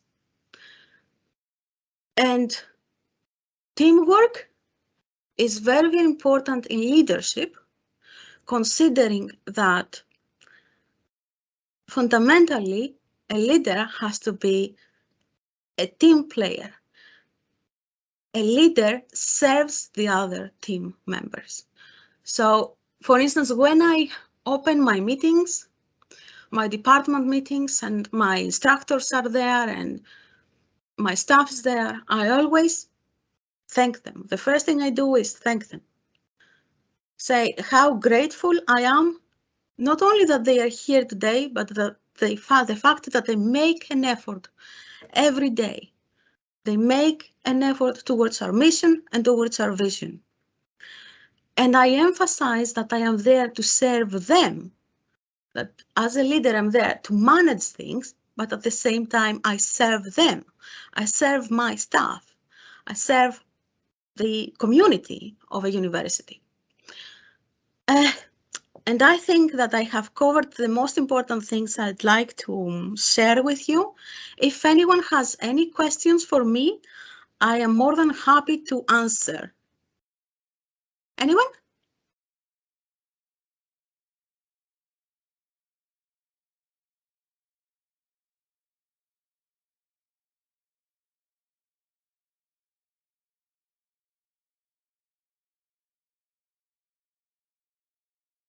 No questions?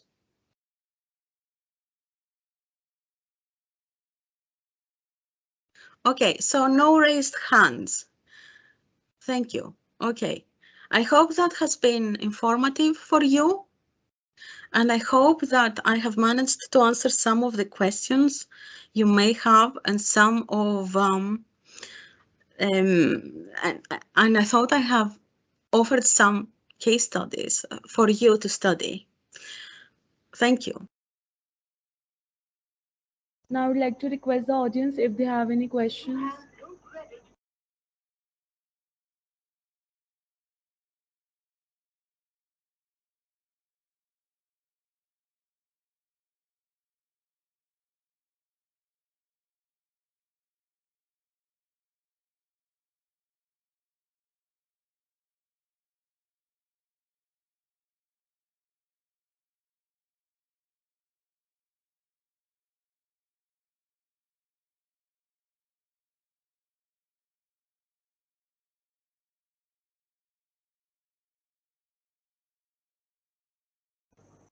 So now I would like to request the director, sir, to give the vote of thanks to all the delegates.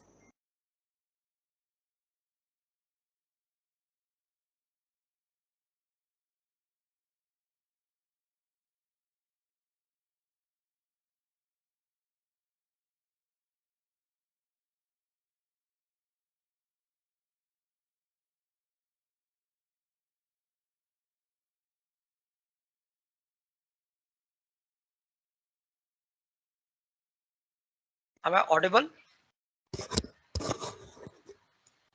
Yes, sir. Yes, you are audible. Okay. Very good evening to all the participants and the delegates. On behalf of the management, my dear students and faculty members, I thank you all for joining in this conclave and making the event successful. Thank you very much.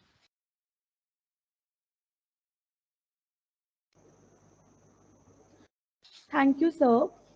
So now with this, we come to the end of our session, second day session. So I hope the sessions were informative and interactive for all. Thank you, everyone. Have a great day ahead.